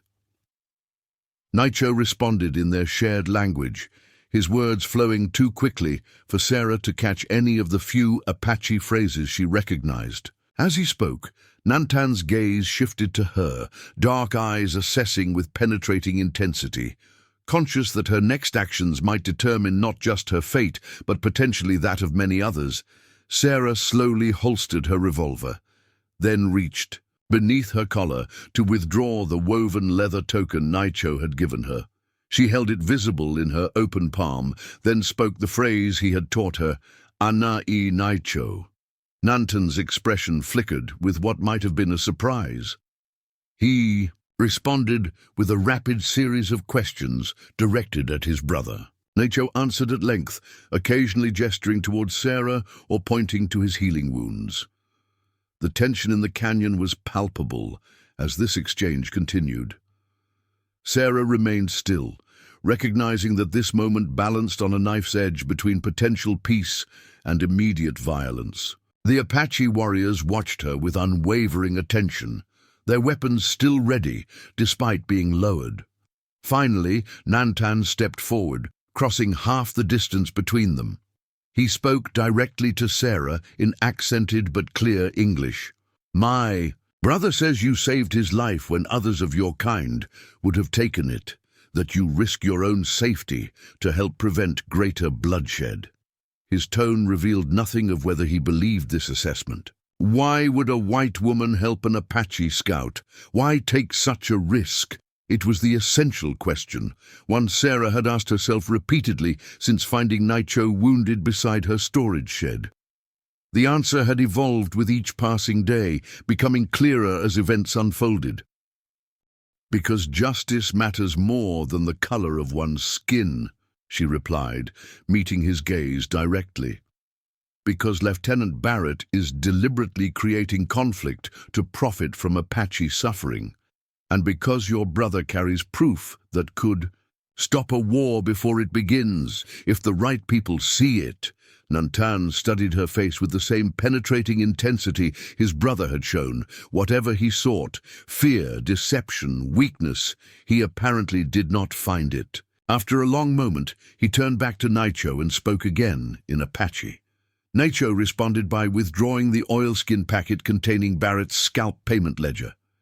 He handed it to his brother, who examined the document with careful attention, his expression darkening as he absorbed its contents. When he looked up again, the war chief's eyes burned with controlled fury. "This man Barrett takes scalps of our children for gold?" "Yes," Sarah confirmed, "and he orchestrated the massacre at Whitetail Creek to provoke your people into attacks that would justify removing all Apache from the territory." Nantan was silent for a long moment, his face revealing nothing of the calculations surely racing through his mind. When he finally spoke, his voice was measured, but carried the weight of absolute authority. "You will tell me everything. From the beginning, leave nothing hidden." He gestured toward the cavern entrance. "Then we will decide if white woman's justice is worth pursuing before Apache justice claims what is owed in blood." As the war party followed them into the cavern, warriors positioning themselves strategically around the perimeter while Nantan seated himself directly across the fire pit from Sarah, she realized they had reached the pivotal moment that would determine countless lives. Either Nantan would be convinced that pursuing Barrett through official channels offered better hope for his people than immediate violent retribution, or by nightfall, raids would begin across the territory that would trigger the very war they sought to prevent. The next few hours would determine which path the future would take. Sarah gathered her thoughts, preparing to present their case to a man who had every reason to disbelieve anything a white person told him, and whose decision would shape the destiny of everyone in the Arizona Territory. The cavern fell into tense silence as Sarah finished recounting everything that had transpired since finding Nicho wounded at her ranch. She had spoken for nearly an hour, detailing Barrett's corruption, the evidence they had gathered, and their plan to reach the territorial governor. Nantan had listened without interruption, his face revealing nothing of his thoughts as she spoke. Now, he sat in contemplative silence, the scalp payment ledger open before him, its damning contents illuminated by the small fire between them. His warriors remained positioned around the perimeter of the cavern, shadows playing across their painted faces as they awaited their chief's response. Finally, Nantan looked up, his gaze moving deliberately from Sarah to his brother before settling on the ledger again. "This paper shows great evil," he acknowledged, his deep voice resonating in the confined space. "But papers have been used against Apache before.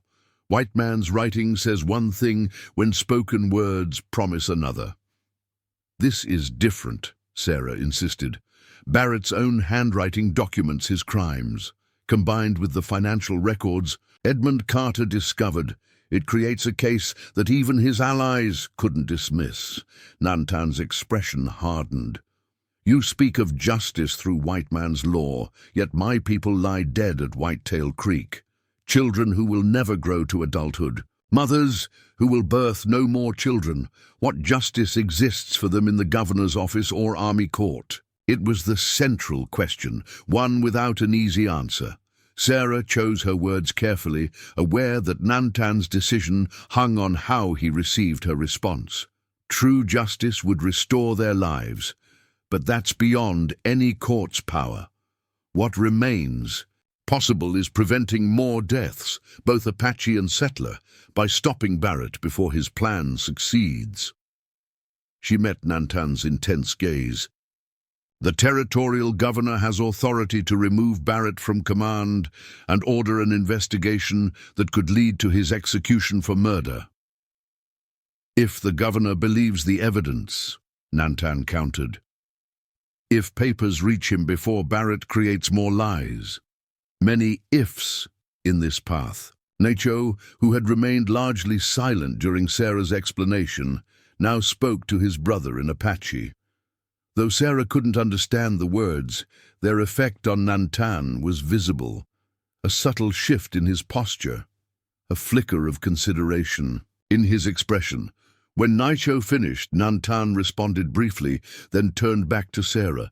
"My brother says you are a woman of honor who risks her place among her own people to stand against wrongdoing. That such courage deserves respect." His eyes narrowed slightly. "He also says Barrett prepares to search your lands today. That time grows short for any path we choose." One of the warriors positioned near the cavern entrance moved suddenly, approaching Nantan with urgent purpose. He spoke rapidly in Apache, gesturing toward the canyon beyond.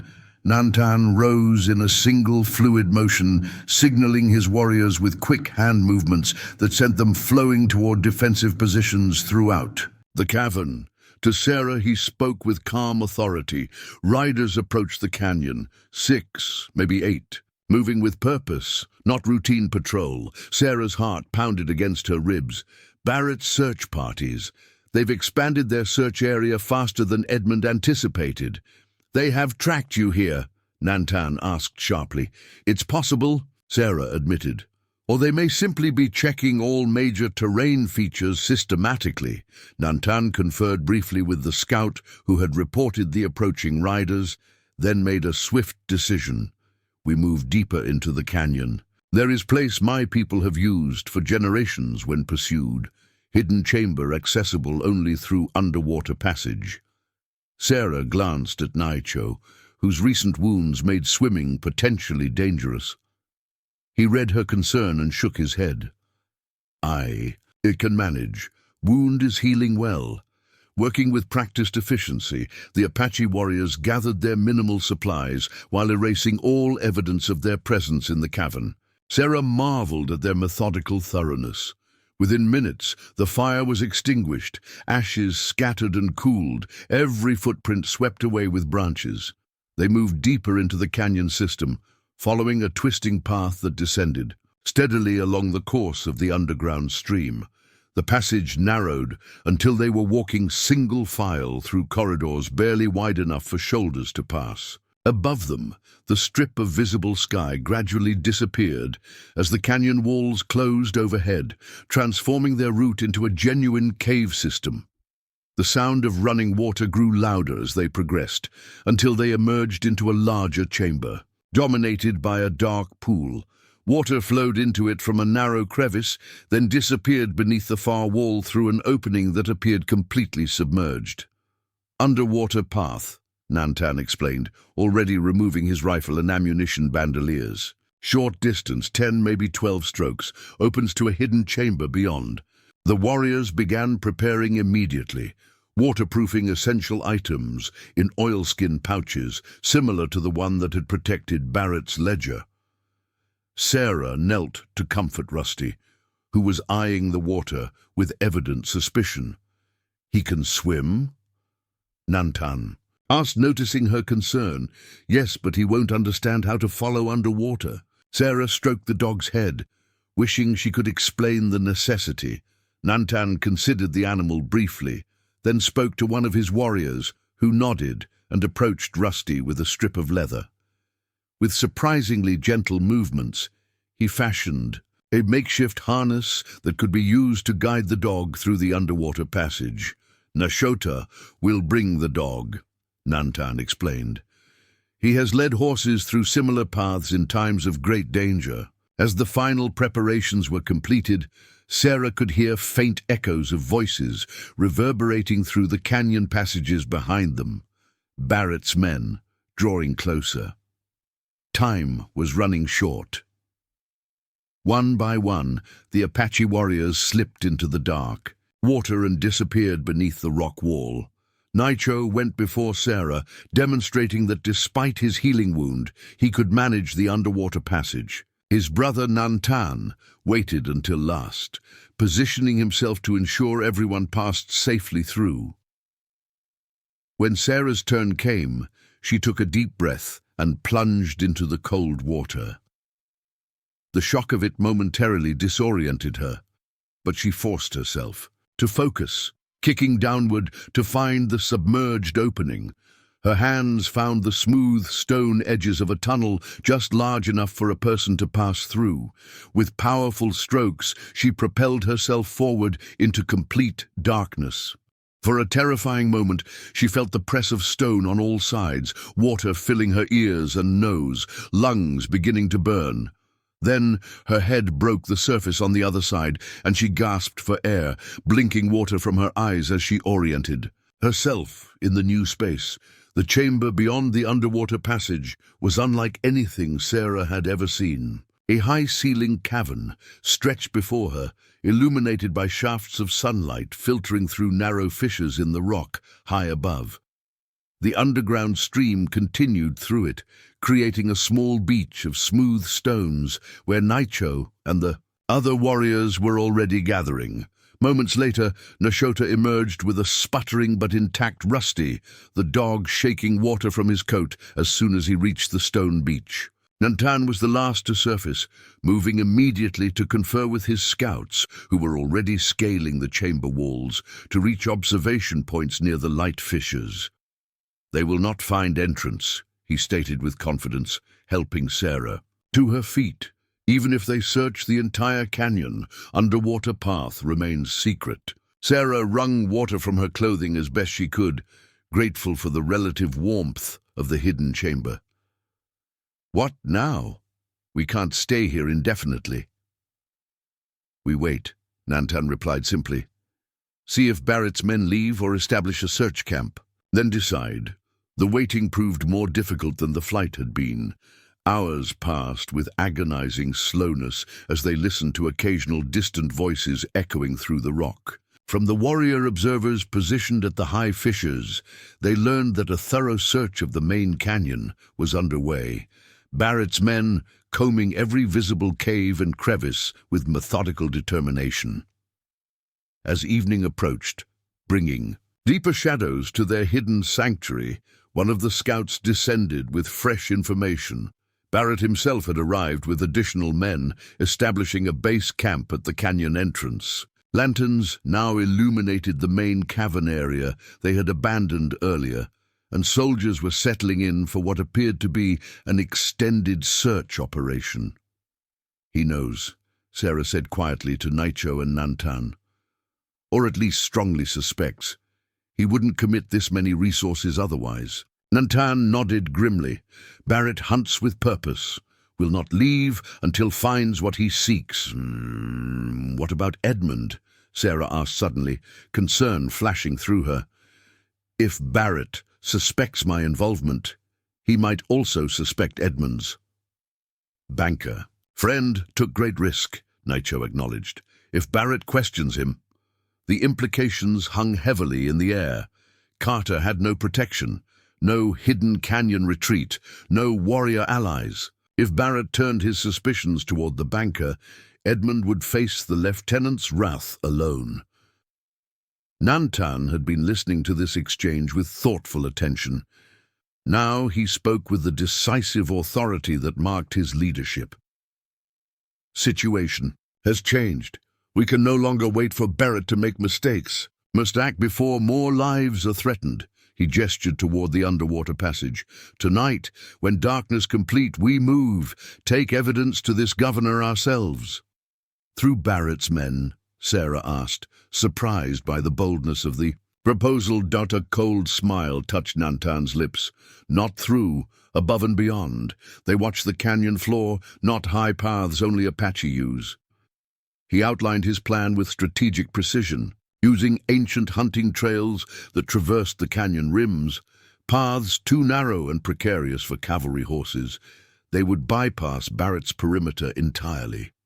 By dawn, they could be well on their way to Tucson, traveling across the country, rather than following established roads where Barrett might have posted observers. "The governor arrives in Tucson tomorrow night, according to Edmund's information," Sarah noted.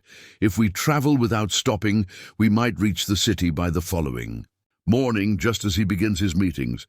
2 warriors will go to the settlement first," Nantan added. "Watch for Barrett's men, ensure path clear to the governor's location." It was a daring plan, perhaps their only viable option given Barrett's determination to find them. Yet Sarah couldn't help worrying about those left behind, particularly Edmund, now vulnerable in Copper Springs. "What about Edmund?" she asked.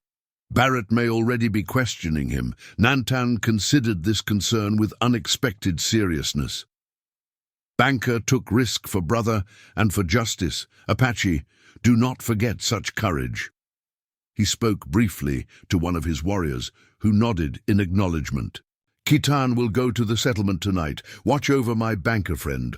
Warn him if danger approaches." Sarah was touched by this gesture, a warrior dispatched solely to protect someone Nantan had never met, based entirely on Edmund's assistance. To Naicho, it spoke to a code of honor that transcended the boundaries dividing their peoples. As night settled fully over the canyon, they completed preparations for their journey.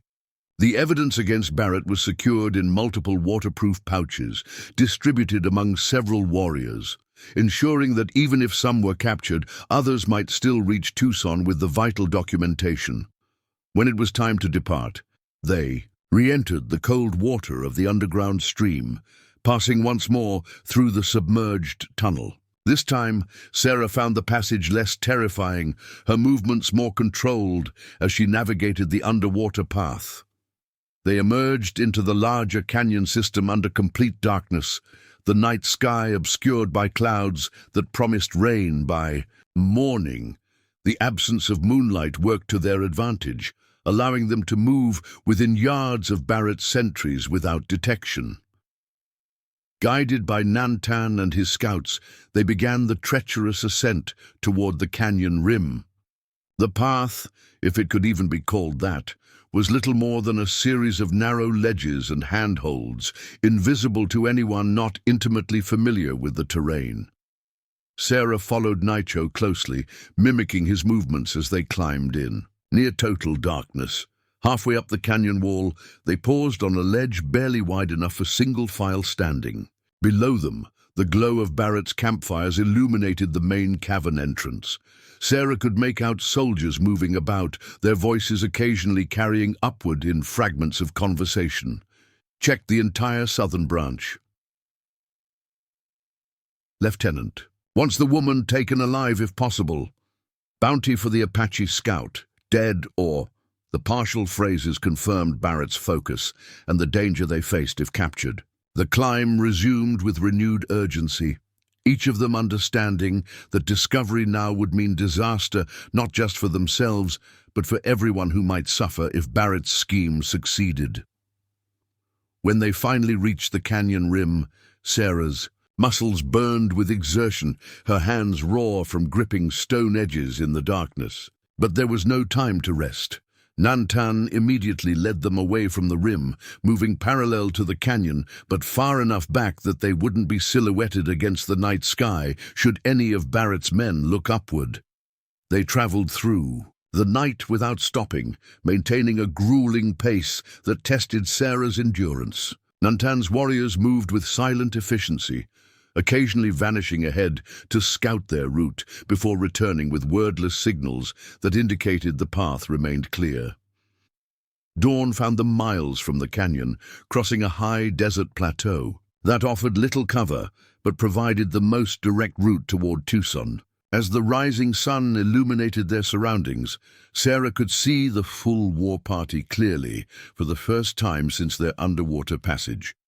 8 warriors, including Nantan, all moving with the fluid grace of men accustomed to covering vast distances on foot. By midday, they had reached a series of low hills that provided some shelter from both sun and potential observers. Nantan called a brief halt, allowing them to rest and consume small amounts of the dried meat and pinole mixture the warriors carried for sustenance during long journeys. As they rested in the shade of a rocky overhang, Sarah found herself seated near Nantan, who was studying the terrain ahead with focused attention. Despite their hours of travel together, this was the first opportunity for direct conversation since leaving the canyon. "Thank you," she said simply, "for believing me, for believing in the possibility of justice through means other than war." Nantan's expression remained inscrutable as he considered her words. "I have not abandoned war," he clarified, "only delayed it to see if another path might better serve my people." His dark eyes met hers directly. "If your governor dismisses evidence or shields Barrett from consequences, blood will still answer blood." It was a sobering reminder that their alliance was conditional, a temporary convergence of interests rather than a fundamental shift in the relationship between their peoples. Sarah nodded, acknowledging both his position and the fairness of his warning. "And if the governor acts as we hope?" she asked. "If Barrett faces proper justice for his crimes?" Something subtle shifted in Nantan's expression. Not quite a softening, but perhaps a willingness to consider possibilities beyond the immediate crisis. "Then Apache will know at least one white leader keeps word. Small beginning, perhaps." He returned his gaze to the distant horizon. "My father believed peace was possible between our peoples. Died with that belief when soldiers opened fire during parley. Since then, I have seen little to suggest he was right. Until Naicho found shelter with a white woman who chose justice over safety," Sarah observed quietly. Nantan glanced at his brother, who was checking his wound nearby. "One person does not change the course of the river, but perhaps it shows where stones might be placed to alter flow. He rose, signaling an end to their rest period. "We will see what your governor's actions reveal about white man's justice." Their journey resumed with the same relentless pace. As afternoon faded toward evening, distant thunderheads began building on the horizon. A monsoon storm gathering. Strength. The promised rain would complicate their travel, but might also reduce visibility for any pursuers Barrett might have sent after them. By nightfall, they had covered an impressive distance, the lights of smaller settlements occasionally, visible far to their west as they maintained their cross-country route. According to Nantan's calculation, they would reach Tucson's outskirts by mid-morning if they continued through the night. During a brief rest in the darkness, Naicho approached Sarah with a small object in his hand, a carved wooden pendant suspended. "On a leather cord. Protection symbol," he explained, offering it to her. "More permanent than the token I gave before.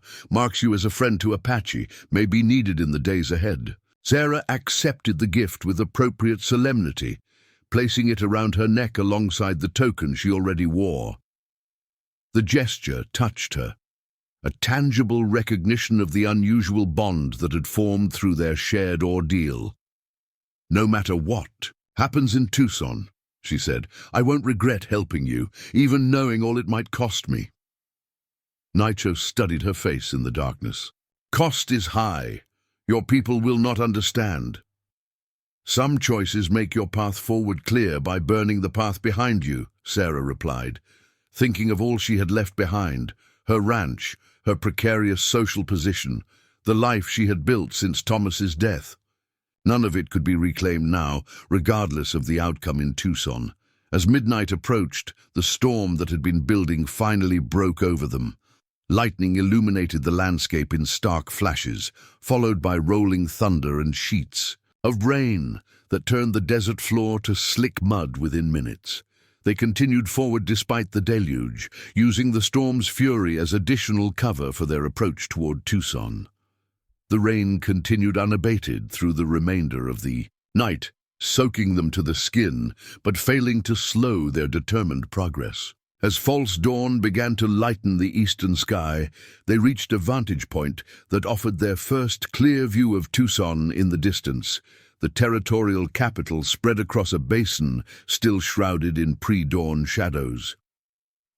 Nantan signaled a halt, gathering his warriors for a final council before they approached the settlement. The plan they had formulated during their journey was straightforward, but fraught with risk. 2 warriors would enter the city first, locating the governor's quarters and assessing security arrangements.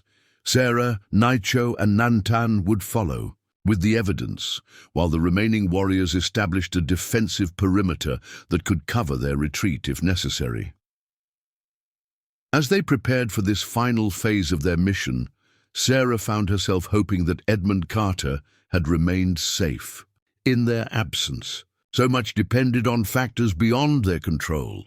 Whether Barrett had identified the banker as an accomplice, whether the governor would be receptive to their evidence, whether they could even reach him before Barrett's influence poisoned the proceedings. The sun broke finally over the eastern mountains, illuminating Tucson's adobe buildings with golden light that belied the tension of their mission. With silent signals that spoke of years of coordinated action, Nantan's scouts departed first, moving toward the city with such skill that they seemed to disappear into the landscape despite the relative openness of their approach. Now came the waiting, perhaps the most difficult part of all. Within hours, they would know whether their desperate journey had been in vain, or whether justice might finally be brought to bear against a man whose ambition and greed had already cost so many lives. Sarah watched the city slowly awakening in the distance, knowing that somewhere within its streets, the territorial governor was preparing for meetings that would shape the future of both Apache and settler in the Arizona territory. Whether that future would bring war or the possibility of peace now rested in their hands, and in their ability to reach the governor before Barrett's machinations made conflict inevitable. The final phase of their desperate plan was about to begin. The scouts returned as the morning sun climbed higher, bringing both valuable intelligence and troubling news. The territorial governor had indeed arrived in Tucson the previous evening and was scheduled to meet with military officials that very morning before conferring with Apache representatives in the afternoon. "Governor stays at Douglas Hotel," reported the taller of the two scouts, a warrior named Kitchi. "Many soldiers guard building. Barrett is not seen, but army officers gather." "And the other matter?" Nantan asked. Kitchi's expression darkened. "Bank closed. Sign says, due to the sudden illness of the proprietor. Town speaks of a banker taken by soldiers yesterday for questioning, not returned." Sarah felt as if the ground had dropped beneath her feet. Edmund had been arrested, almost certainly. On Barrett's orders, the lieutenant was moving aggressively to silence anyone who might interfere with his plans. "We must assume Barrett knows everything Carter could tell him," she said, forcing herself to think strategically, despite her concern for Edmund. "Which means he'll be expecting us to approach the governor." Nantan nodded grimly. "More patrols. Noticed entering town as we watched. Barrett prepares a trap." They retreated to a more sheltered position among rocks overlooking the city, considering their limited options. Direct approach to the governor now seemed impossible. With Barrett's men specifically watching for them, they would likely be intercepted before reaching the Douglas Hotel. "Perhaps divide forces," Naicho suggested. "Small group creates distraction, while others bring evidence to the governor." Nantan considered this, but ultimately shook his head. Too risky. Barrett would recognize diversion tactic, and the governor might refuse the meeting if Apache warriors caused disturbance in town. As they debated alternatives, Sarah's attention was drawn to activity in the streets below. A procession was forming, carriages preparing to depart from the Douglas Hotel, escorted by mounted soldiers. "The governor's leaving," she realized, pointing toward the activity. "That must be his entourage." Kitchi, whose eyesight was exceptionally keen, studied the procession carefully. Governor and military men heading toward the north edge of town, where territorial offices stand. This development altered their tactical situation significantly. If the governor was relocating to the territorial offices, it created both new challenges and potential opportunities. The government building would have official security, but might not be as thoroughly covered by Barrett's personal forces as the hotel had been. "I know that building," Sarah said, recalling her single previous visit to Tucson 2 years earlier with Thomas. "It stands slightly apart from other structures, with a courtyard in the back that adjoins open country." A new plan began to take shape, daring but potentially viable. While the governor and his military advisors met inside, Sarah could approach through the rear courtyard, using the credentials of a rancher's widow with legitimate concerns about Apache relations to request an audience. Meanwhile, Nantan and his warriors would position themselves in the surrounding terrain, ready to intervene if Barrett's men attempted to prevent her from reaching the governor. "I will go with you," Naicho insisted when Sarah explained her intention. "Evidence must be presented by one who witnessed Barrett's crimes directly." Nantan studied his brother with concern. Despite Naicho's remarkable recovery, his wound still limited his mobility. In a situation that might require quick escape, this could prove fatal. "Too dangerous," the war chief objected. "Barrett wants you dead more than any of us."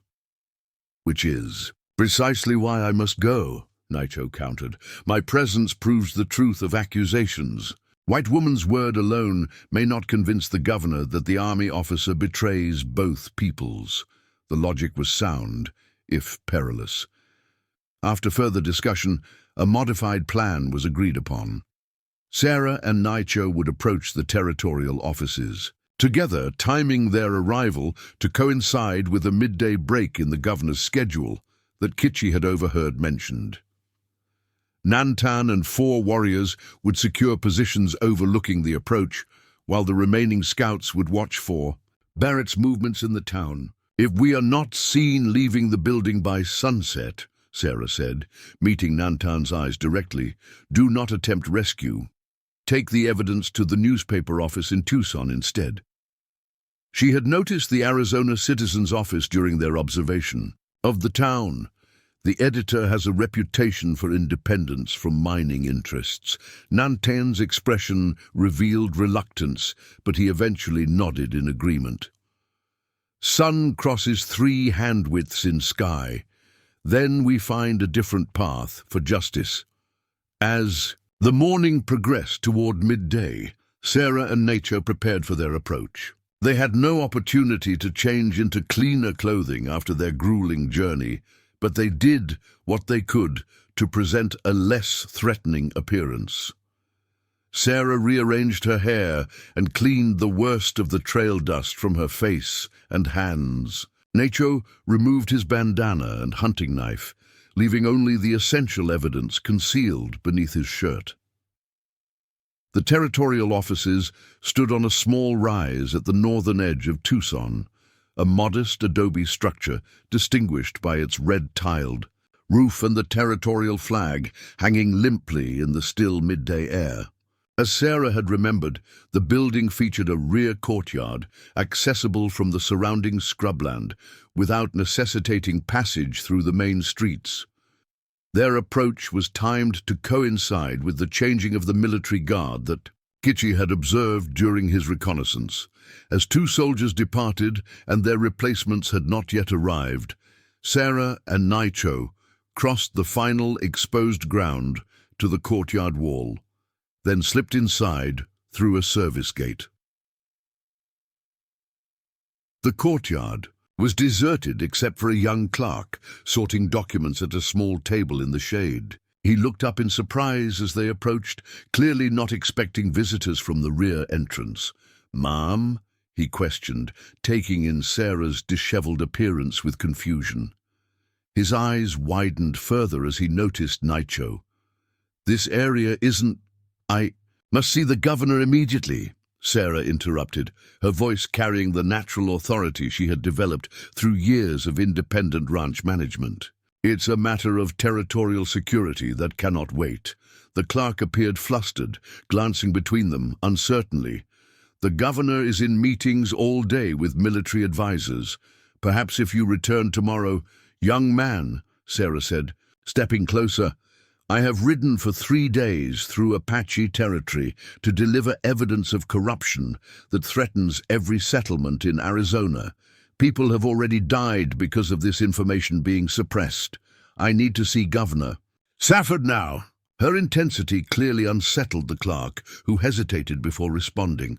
I can't interrupt the current meeting, but there's a scheduled recess in 20 minutes. If you'll wait in the anteroom, I can inform his secretary of your request."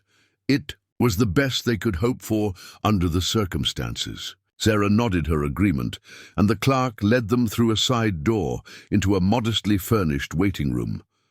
As he departed to inform the governor's staff of their presence, Sarah and Nacho exchanged glances of cautious optimism.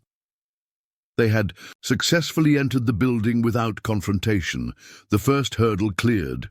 The waiting room featured a single window overlooking the main street, allowing Sarah to observe without being easily spotted from outside. What she saw sent a chill through her veins. Lieutenant Barrett himself was dismounting before the building's main entrance, accompanied by 2 other officers. They had arrived for military consultation with the governor. "Barrett is here," she whispered urgently to Nacho, who immediately positioned himself away from the door where he would not be immediately visible to anyone entering.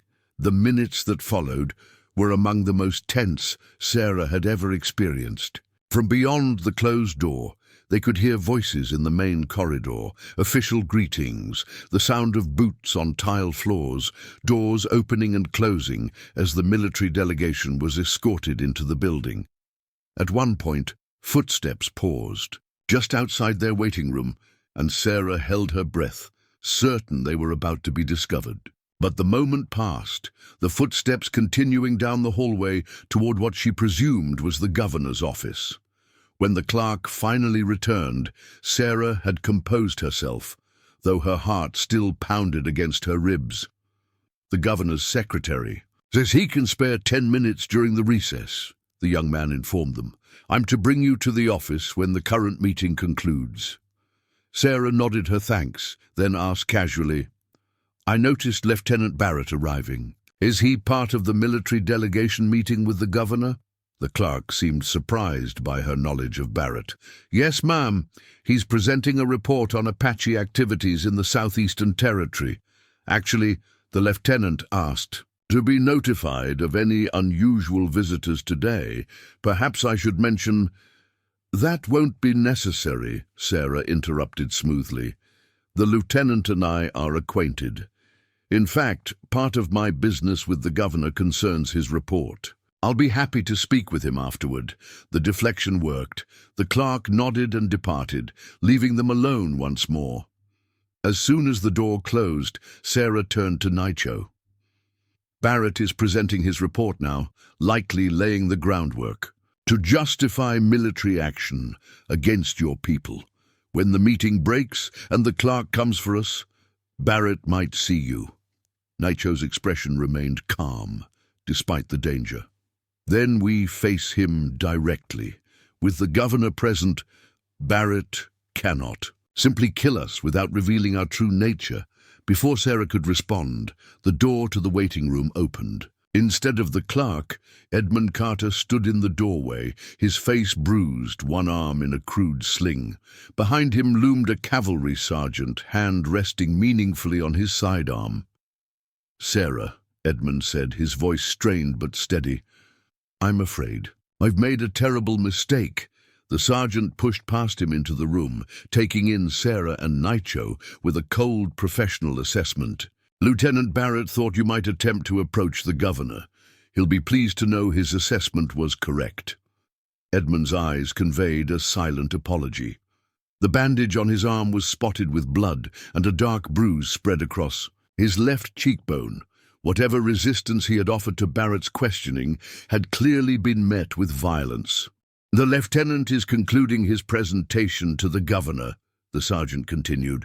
He asked that you both be detained until he can address your concerns personally. The slight pause conveyed volumes about what Barrett's personal attention might entail. Sarah's mind raced through options, each seemingly worse than the last. The sergeant stood between them and the exit, his hand still on his weapon. Edmund remained in the doorway, his expression a mask of regret and pain. Beyond him, Sarah could see another soldier in the corridor, effectively blocking any escape. A route, then, unexpectedly, Edmund straightened his posture. "Sergeant," he said, his voice taking on the authoritative tone he typically used for bank business, "I believe I heard Lieutenant Barrett being called from the governor's office. Something about an urgent message from Fort Bowie." The sergeant frowned, glancing toward the hallway. "I didn't hear anything." "Perhaps you should check," Edmund suggested. The lieutenant was quite clear that any communications from Fort Bowie were to be brought to him immediately, given the Apache situation. The sergeant hesitated, clearly weighing his orders to guard the prisoners against the possibility of failing to deliver important information to his commanding officer. After a moment's consideration, he stepped toward the doorway. "Keep an eye on them," he instructed Edmund, before moving into the hallway to confer with the other soldier. The instant the sergeant was beyond the threshold, Edmund moved with surprising quickness for an injured man. He slammed the door shut, turning the key that remained in the lock. "We have perhaps 2 minutes before they break through or come around through another entrance," he said urgently. "The governor is in the large office at the end of the main corridor. Barrett has been with him for the past hour, poisoning the well with fabricated reports of Apache atrocities." "Edmund, your arm. What happened?" Sarah asked, even as she and Naicho moved toward the window to assess it as an escape route. "Barrett's methods of questioning are not gentle," Edmund replied grimly. but I managed to convince him I knew less than I did. When he brought me here to help identify you if you appeared, I saw an opportunity. The window overlooked a narrow side alley rather than the main street, offering a potential escape route less likely to be watched by Barrett's men. Nicho had already begun working the latch, which had swollen in the frame and resisted opening. "You should come with us," Sarah urged Edmund. "Barrett will know you helped us escape." Edmund shook his head. "I'll create additional confusion to cover your departure. The territorial auditor arrived with the governor's party, a man who once denied Barrett alone at my recommendation. If I can reach him with what I know about Barrett's financial transactions—" A heavy thud against the door interrupted him, the sergeant beginning his attempt to break through. The wood creaked, but held for the moment. Nicho finally forced the window open. "Quickly," he directed, helping Sarah through the narrow opening. Edmund handed her a folded paper through the window. "The names of mining executives who've been paying Barrett," he explained hurriedly. "Bank records showing the transactions. Get this to the governor along with your other evidence." Another crash against the door, louder this time. Wood splintered. "Around the lock." "Go," Edmund urged. "I'll find another way to help." Nicho slipped through the window after Sarah, dropping silently into the alley below. They moved immediately toward the rear of the building, hoping to circle around to the main entrance where they might still intercept the governor during the recess. As they rounded the corner of the building, they nearly collided with a well-dressed man accompanied by a single aide. The man stepped back in surprise, taking in their disheveled appearance with obvious confusion. "What is the meaning of this?" he demanded, his voice carrying the unmistakable authority of high office. Sarah made an intuitive leap. "Governor Safford." The man's eyebrows rose slightly. "I am Governor Safford. Who are you, madam, and why are you accosting me in this manner?" It was an incredible stroke of fortune. The governor had apparently stepped outside for air during the meeting recess, using the side door that led to this secluded area of the grounds. "My name is Sarah Mitchell," she began quickly. "This is Nicho, an Apache scout formerly employed by the Army. We have evidence that Lieutenant Barrett has been orchestrating attacks on both settlers and Apache, profiting from scalp bounties and land speculation." The governor's expression shifted from indignation to guarded interest. "Those are extraordinary accusations against an Army officer, Mrs. Mitchell." "With extraordinary evidence to support them," Sarah countered, nodding to Nicho, who withdrew. "The oilskin packet containing Barrett's scalp payment ledger." Before the governor could examine the document, a shout came from around the building. The sergeant had discovered their escape route and was raising the alarm. "Governor," Sarah said urgently, "Lieutenant Barrett has been lying to you about the Apache situation. He massacred peaceful families at Whitetail Creek to provoke a war that would benefit his mining investors. I have financial records proving his corruption." She thrust Edmund's documents toward him alongside Nicho's evidence. Governor Safford hesitated only briefly before accepting the papers. He was a politician, but also a man known for personal integrity. The specific details Sarah had provided, names, locations, financial connections, lent credibility to her claims. "Jenkins," he said to his aide, "escort these two to my private office through the rear entrance. I want to hear their full account without interruption." To Sarah and Nicho, he added, "If your evidence supports these accusations, Lieutenant Barrett will face appropriate consequences. I will not have corrupt officers endangering the territory's fragile peace for personal gain." The aide led them quickly toward a side entrance as the governor himself turned to intercept the approaching sergeant. They could hear Safford's authoritative voice cutting through the soldier's excited report. "Sergeant, I believe Lieutenant Barrett is looking for these individuals. Please inform him that they are now under my personal protection as witnesses in a territorial investigation.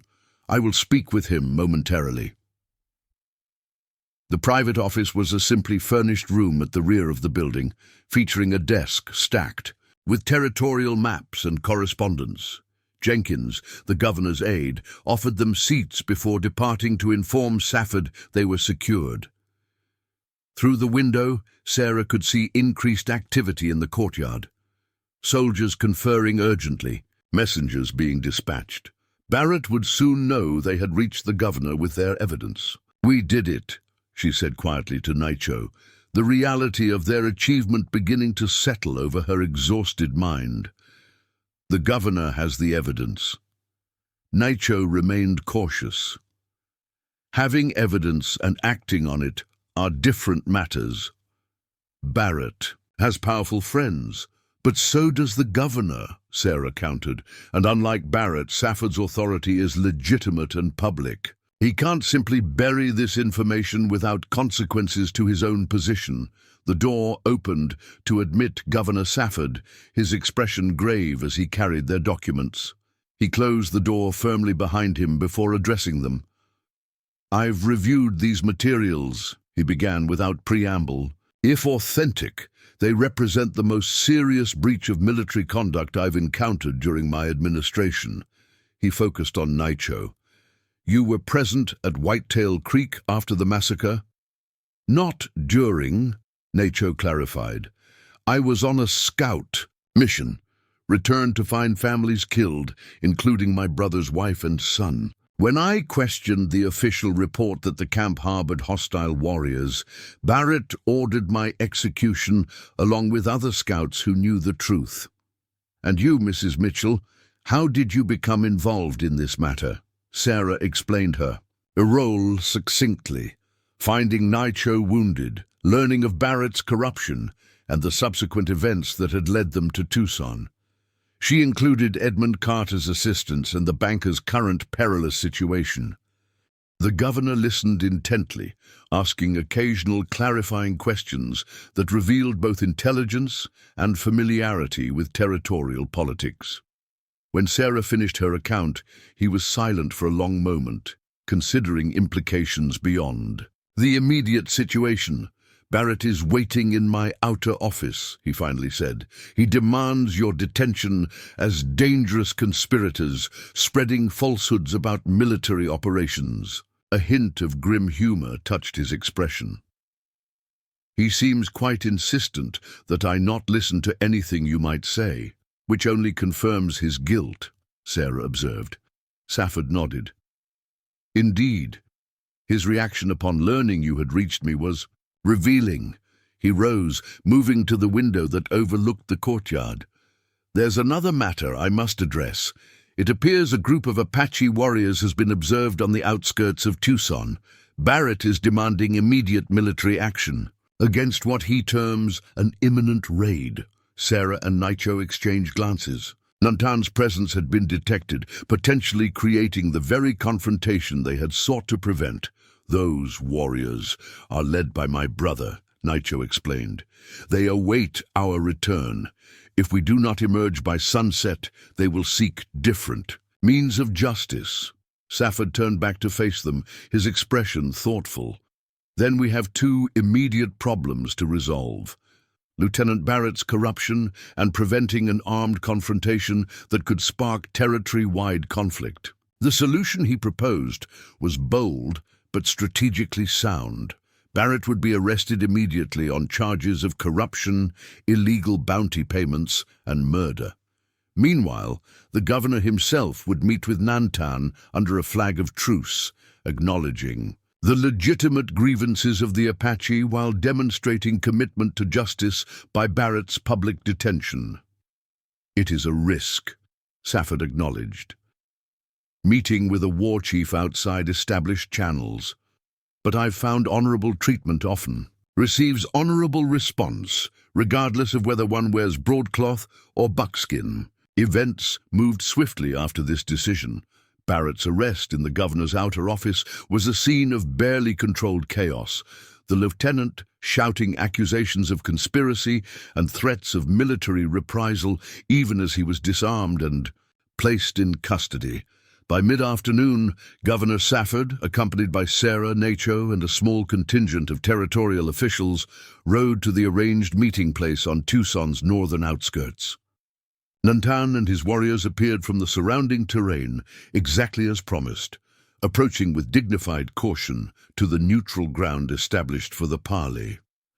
The meeting that followed would later be recorded in territorial histories as the Tucson Accord, an unprecedented direct negotiation between the governor and an Apache war chief that established the framework for subsequent peace talks. Barrett's crimes were acknowledged, justice promised through territorial courts rather than military tribunals, and compensation agreed upon for the victims of Whitetail Creek.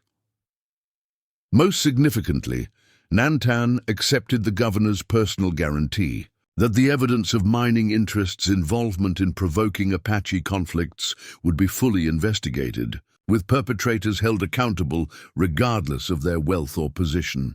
As sunset painted the desert in hues of gold and crimson, Sarah found herself standing slightly apart from the historical proceedings, watching as men from opposing worlds found tentative common ground in their shared commitment to justice. Edmund Carter joined her, his arm properly bandaged now, his bruised face displaying the quiet satisfaction of a man who had chosen principle over safety. Barrett's financial partners are already being questioned, he informed her. The territorial auditor was particularly interested in certain land speculation schemes that coincided with army operations against Apache bands. What happens now? Sarah asked, her gaze moving between the departing Apache warriors and the territorial officials returning to Tucson. Edmund followed her gaze thoughtfully. For the territory? Perhaps a chance at the peace that reasonable people on both sides have always wanted. He hesitated before adding, "For you, that depends on what you want, Sarah." The question touched on uncertainties she had been avoiding confronting directly. Her ranch would still be there, but her place in the community had been irrevocably altered. Knowledge of her role in Barrett's downfall would eventually spread, marking her simultaneously as a hero to some and a traitor to others. "I don't know," she admitted. "I can't go back to what was before." "Perhaps you don't need to," Edmund suggested. Governor Safford mentioned the territory needs representatives who understand both settler and Apache perspectives, someone who has demonstrated commitment to justice rather than expedience. Before Sarah could respond, Nicho approached. His brother had already departed with their warriors, returning to the mountains with news of Barrett's arrest and the governor's commitment to investigate the Whitetail Creek massacre. "My brother says debt is paid," he told Sarah. "Life for life. Your courage balanced blood spilled at Whitetail Creek." The simplicity of this accounting struck Sarah as profoundly just, recognizing both the weight of what had been lost and the value of what had been saved through her actions. "And you?" she asked. "Will you return to your people?" Nicho glanced toward the distant mountains where Nantan had already disappeared. "For now, but Governor asks for Apache scouts he can trust when peace talks begin, to build bridge between worlds." A ghost of a smile touched his typically stoic features. "Perhaps territory needs bridges built by those who have crossed dangerous waters." As twilight deepened into true night, Sarah found herself contemplating a future far different from anything she had imagined when she first found a wounded Apache scout beside her storage shed. The path ahead remained uncertain, filled with challenges she could only dimly foresee, yet within that uncertainty lay something she had not experienced since Thomas's death, a sense of purpose larger than mere survival, a recognition that perhaps the frontier's greatest promise was not in the land itself, but in the possibility of creating something new from the collision of different worlds. Whether as a territorial representative, a mediator between cultures, or simply as a woman who had found her own definition of justice, Sarah Mitchell had discovered a truth that transcended the boundaries society had attempted to impose upon her. Courage was never wasted when spent in service of what was right, even when the cost seemed impossibly high. The wounded Apache scout she had nursed in secret had not only survived, but had transformed her life in ways neither could have imagined on that fateful night when she chose compassion over fear. Now, as Tucson's lights twinkled in the gathering darkness, Sarah faced the future with the same quiet determination that had carried her through those dangerous days, ready to build whatever bridges might be necessary in the territory she now understood was truly her home. Up next, you've got two more standout stories right on your screen. If this one hits the mark, you won't want to pass these up. Just click and check them out. And don't forget to subscribe and turn on the notification bell so you don't miss any upload from us.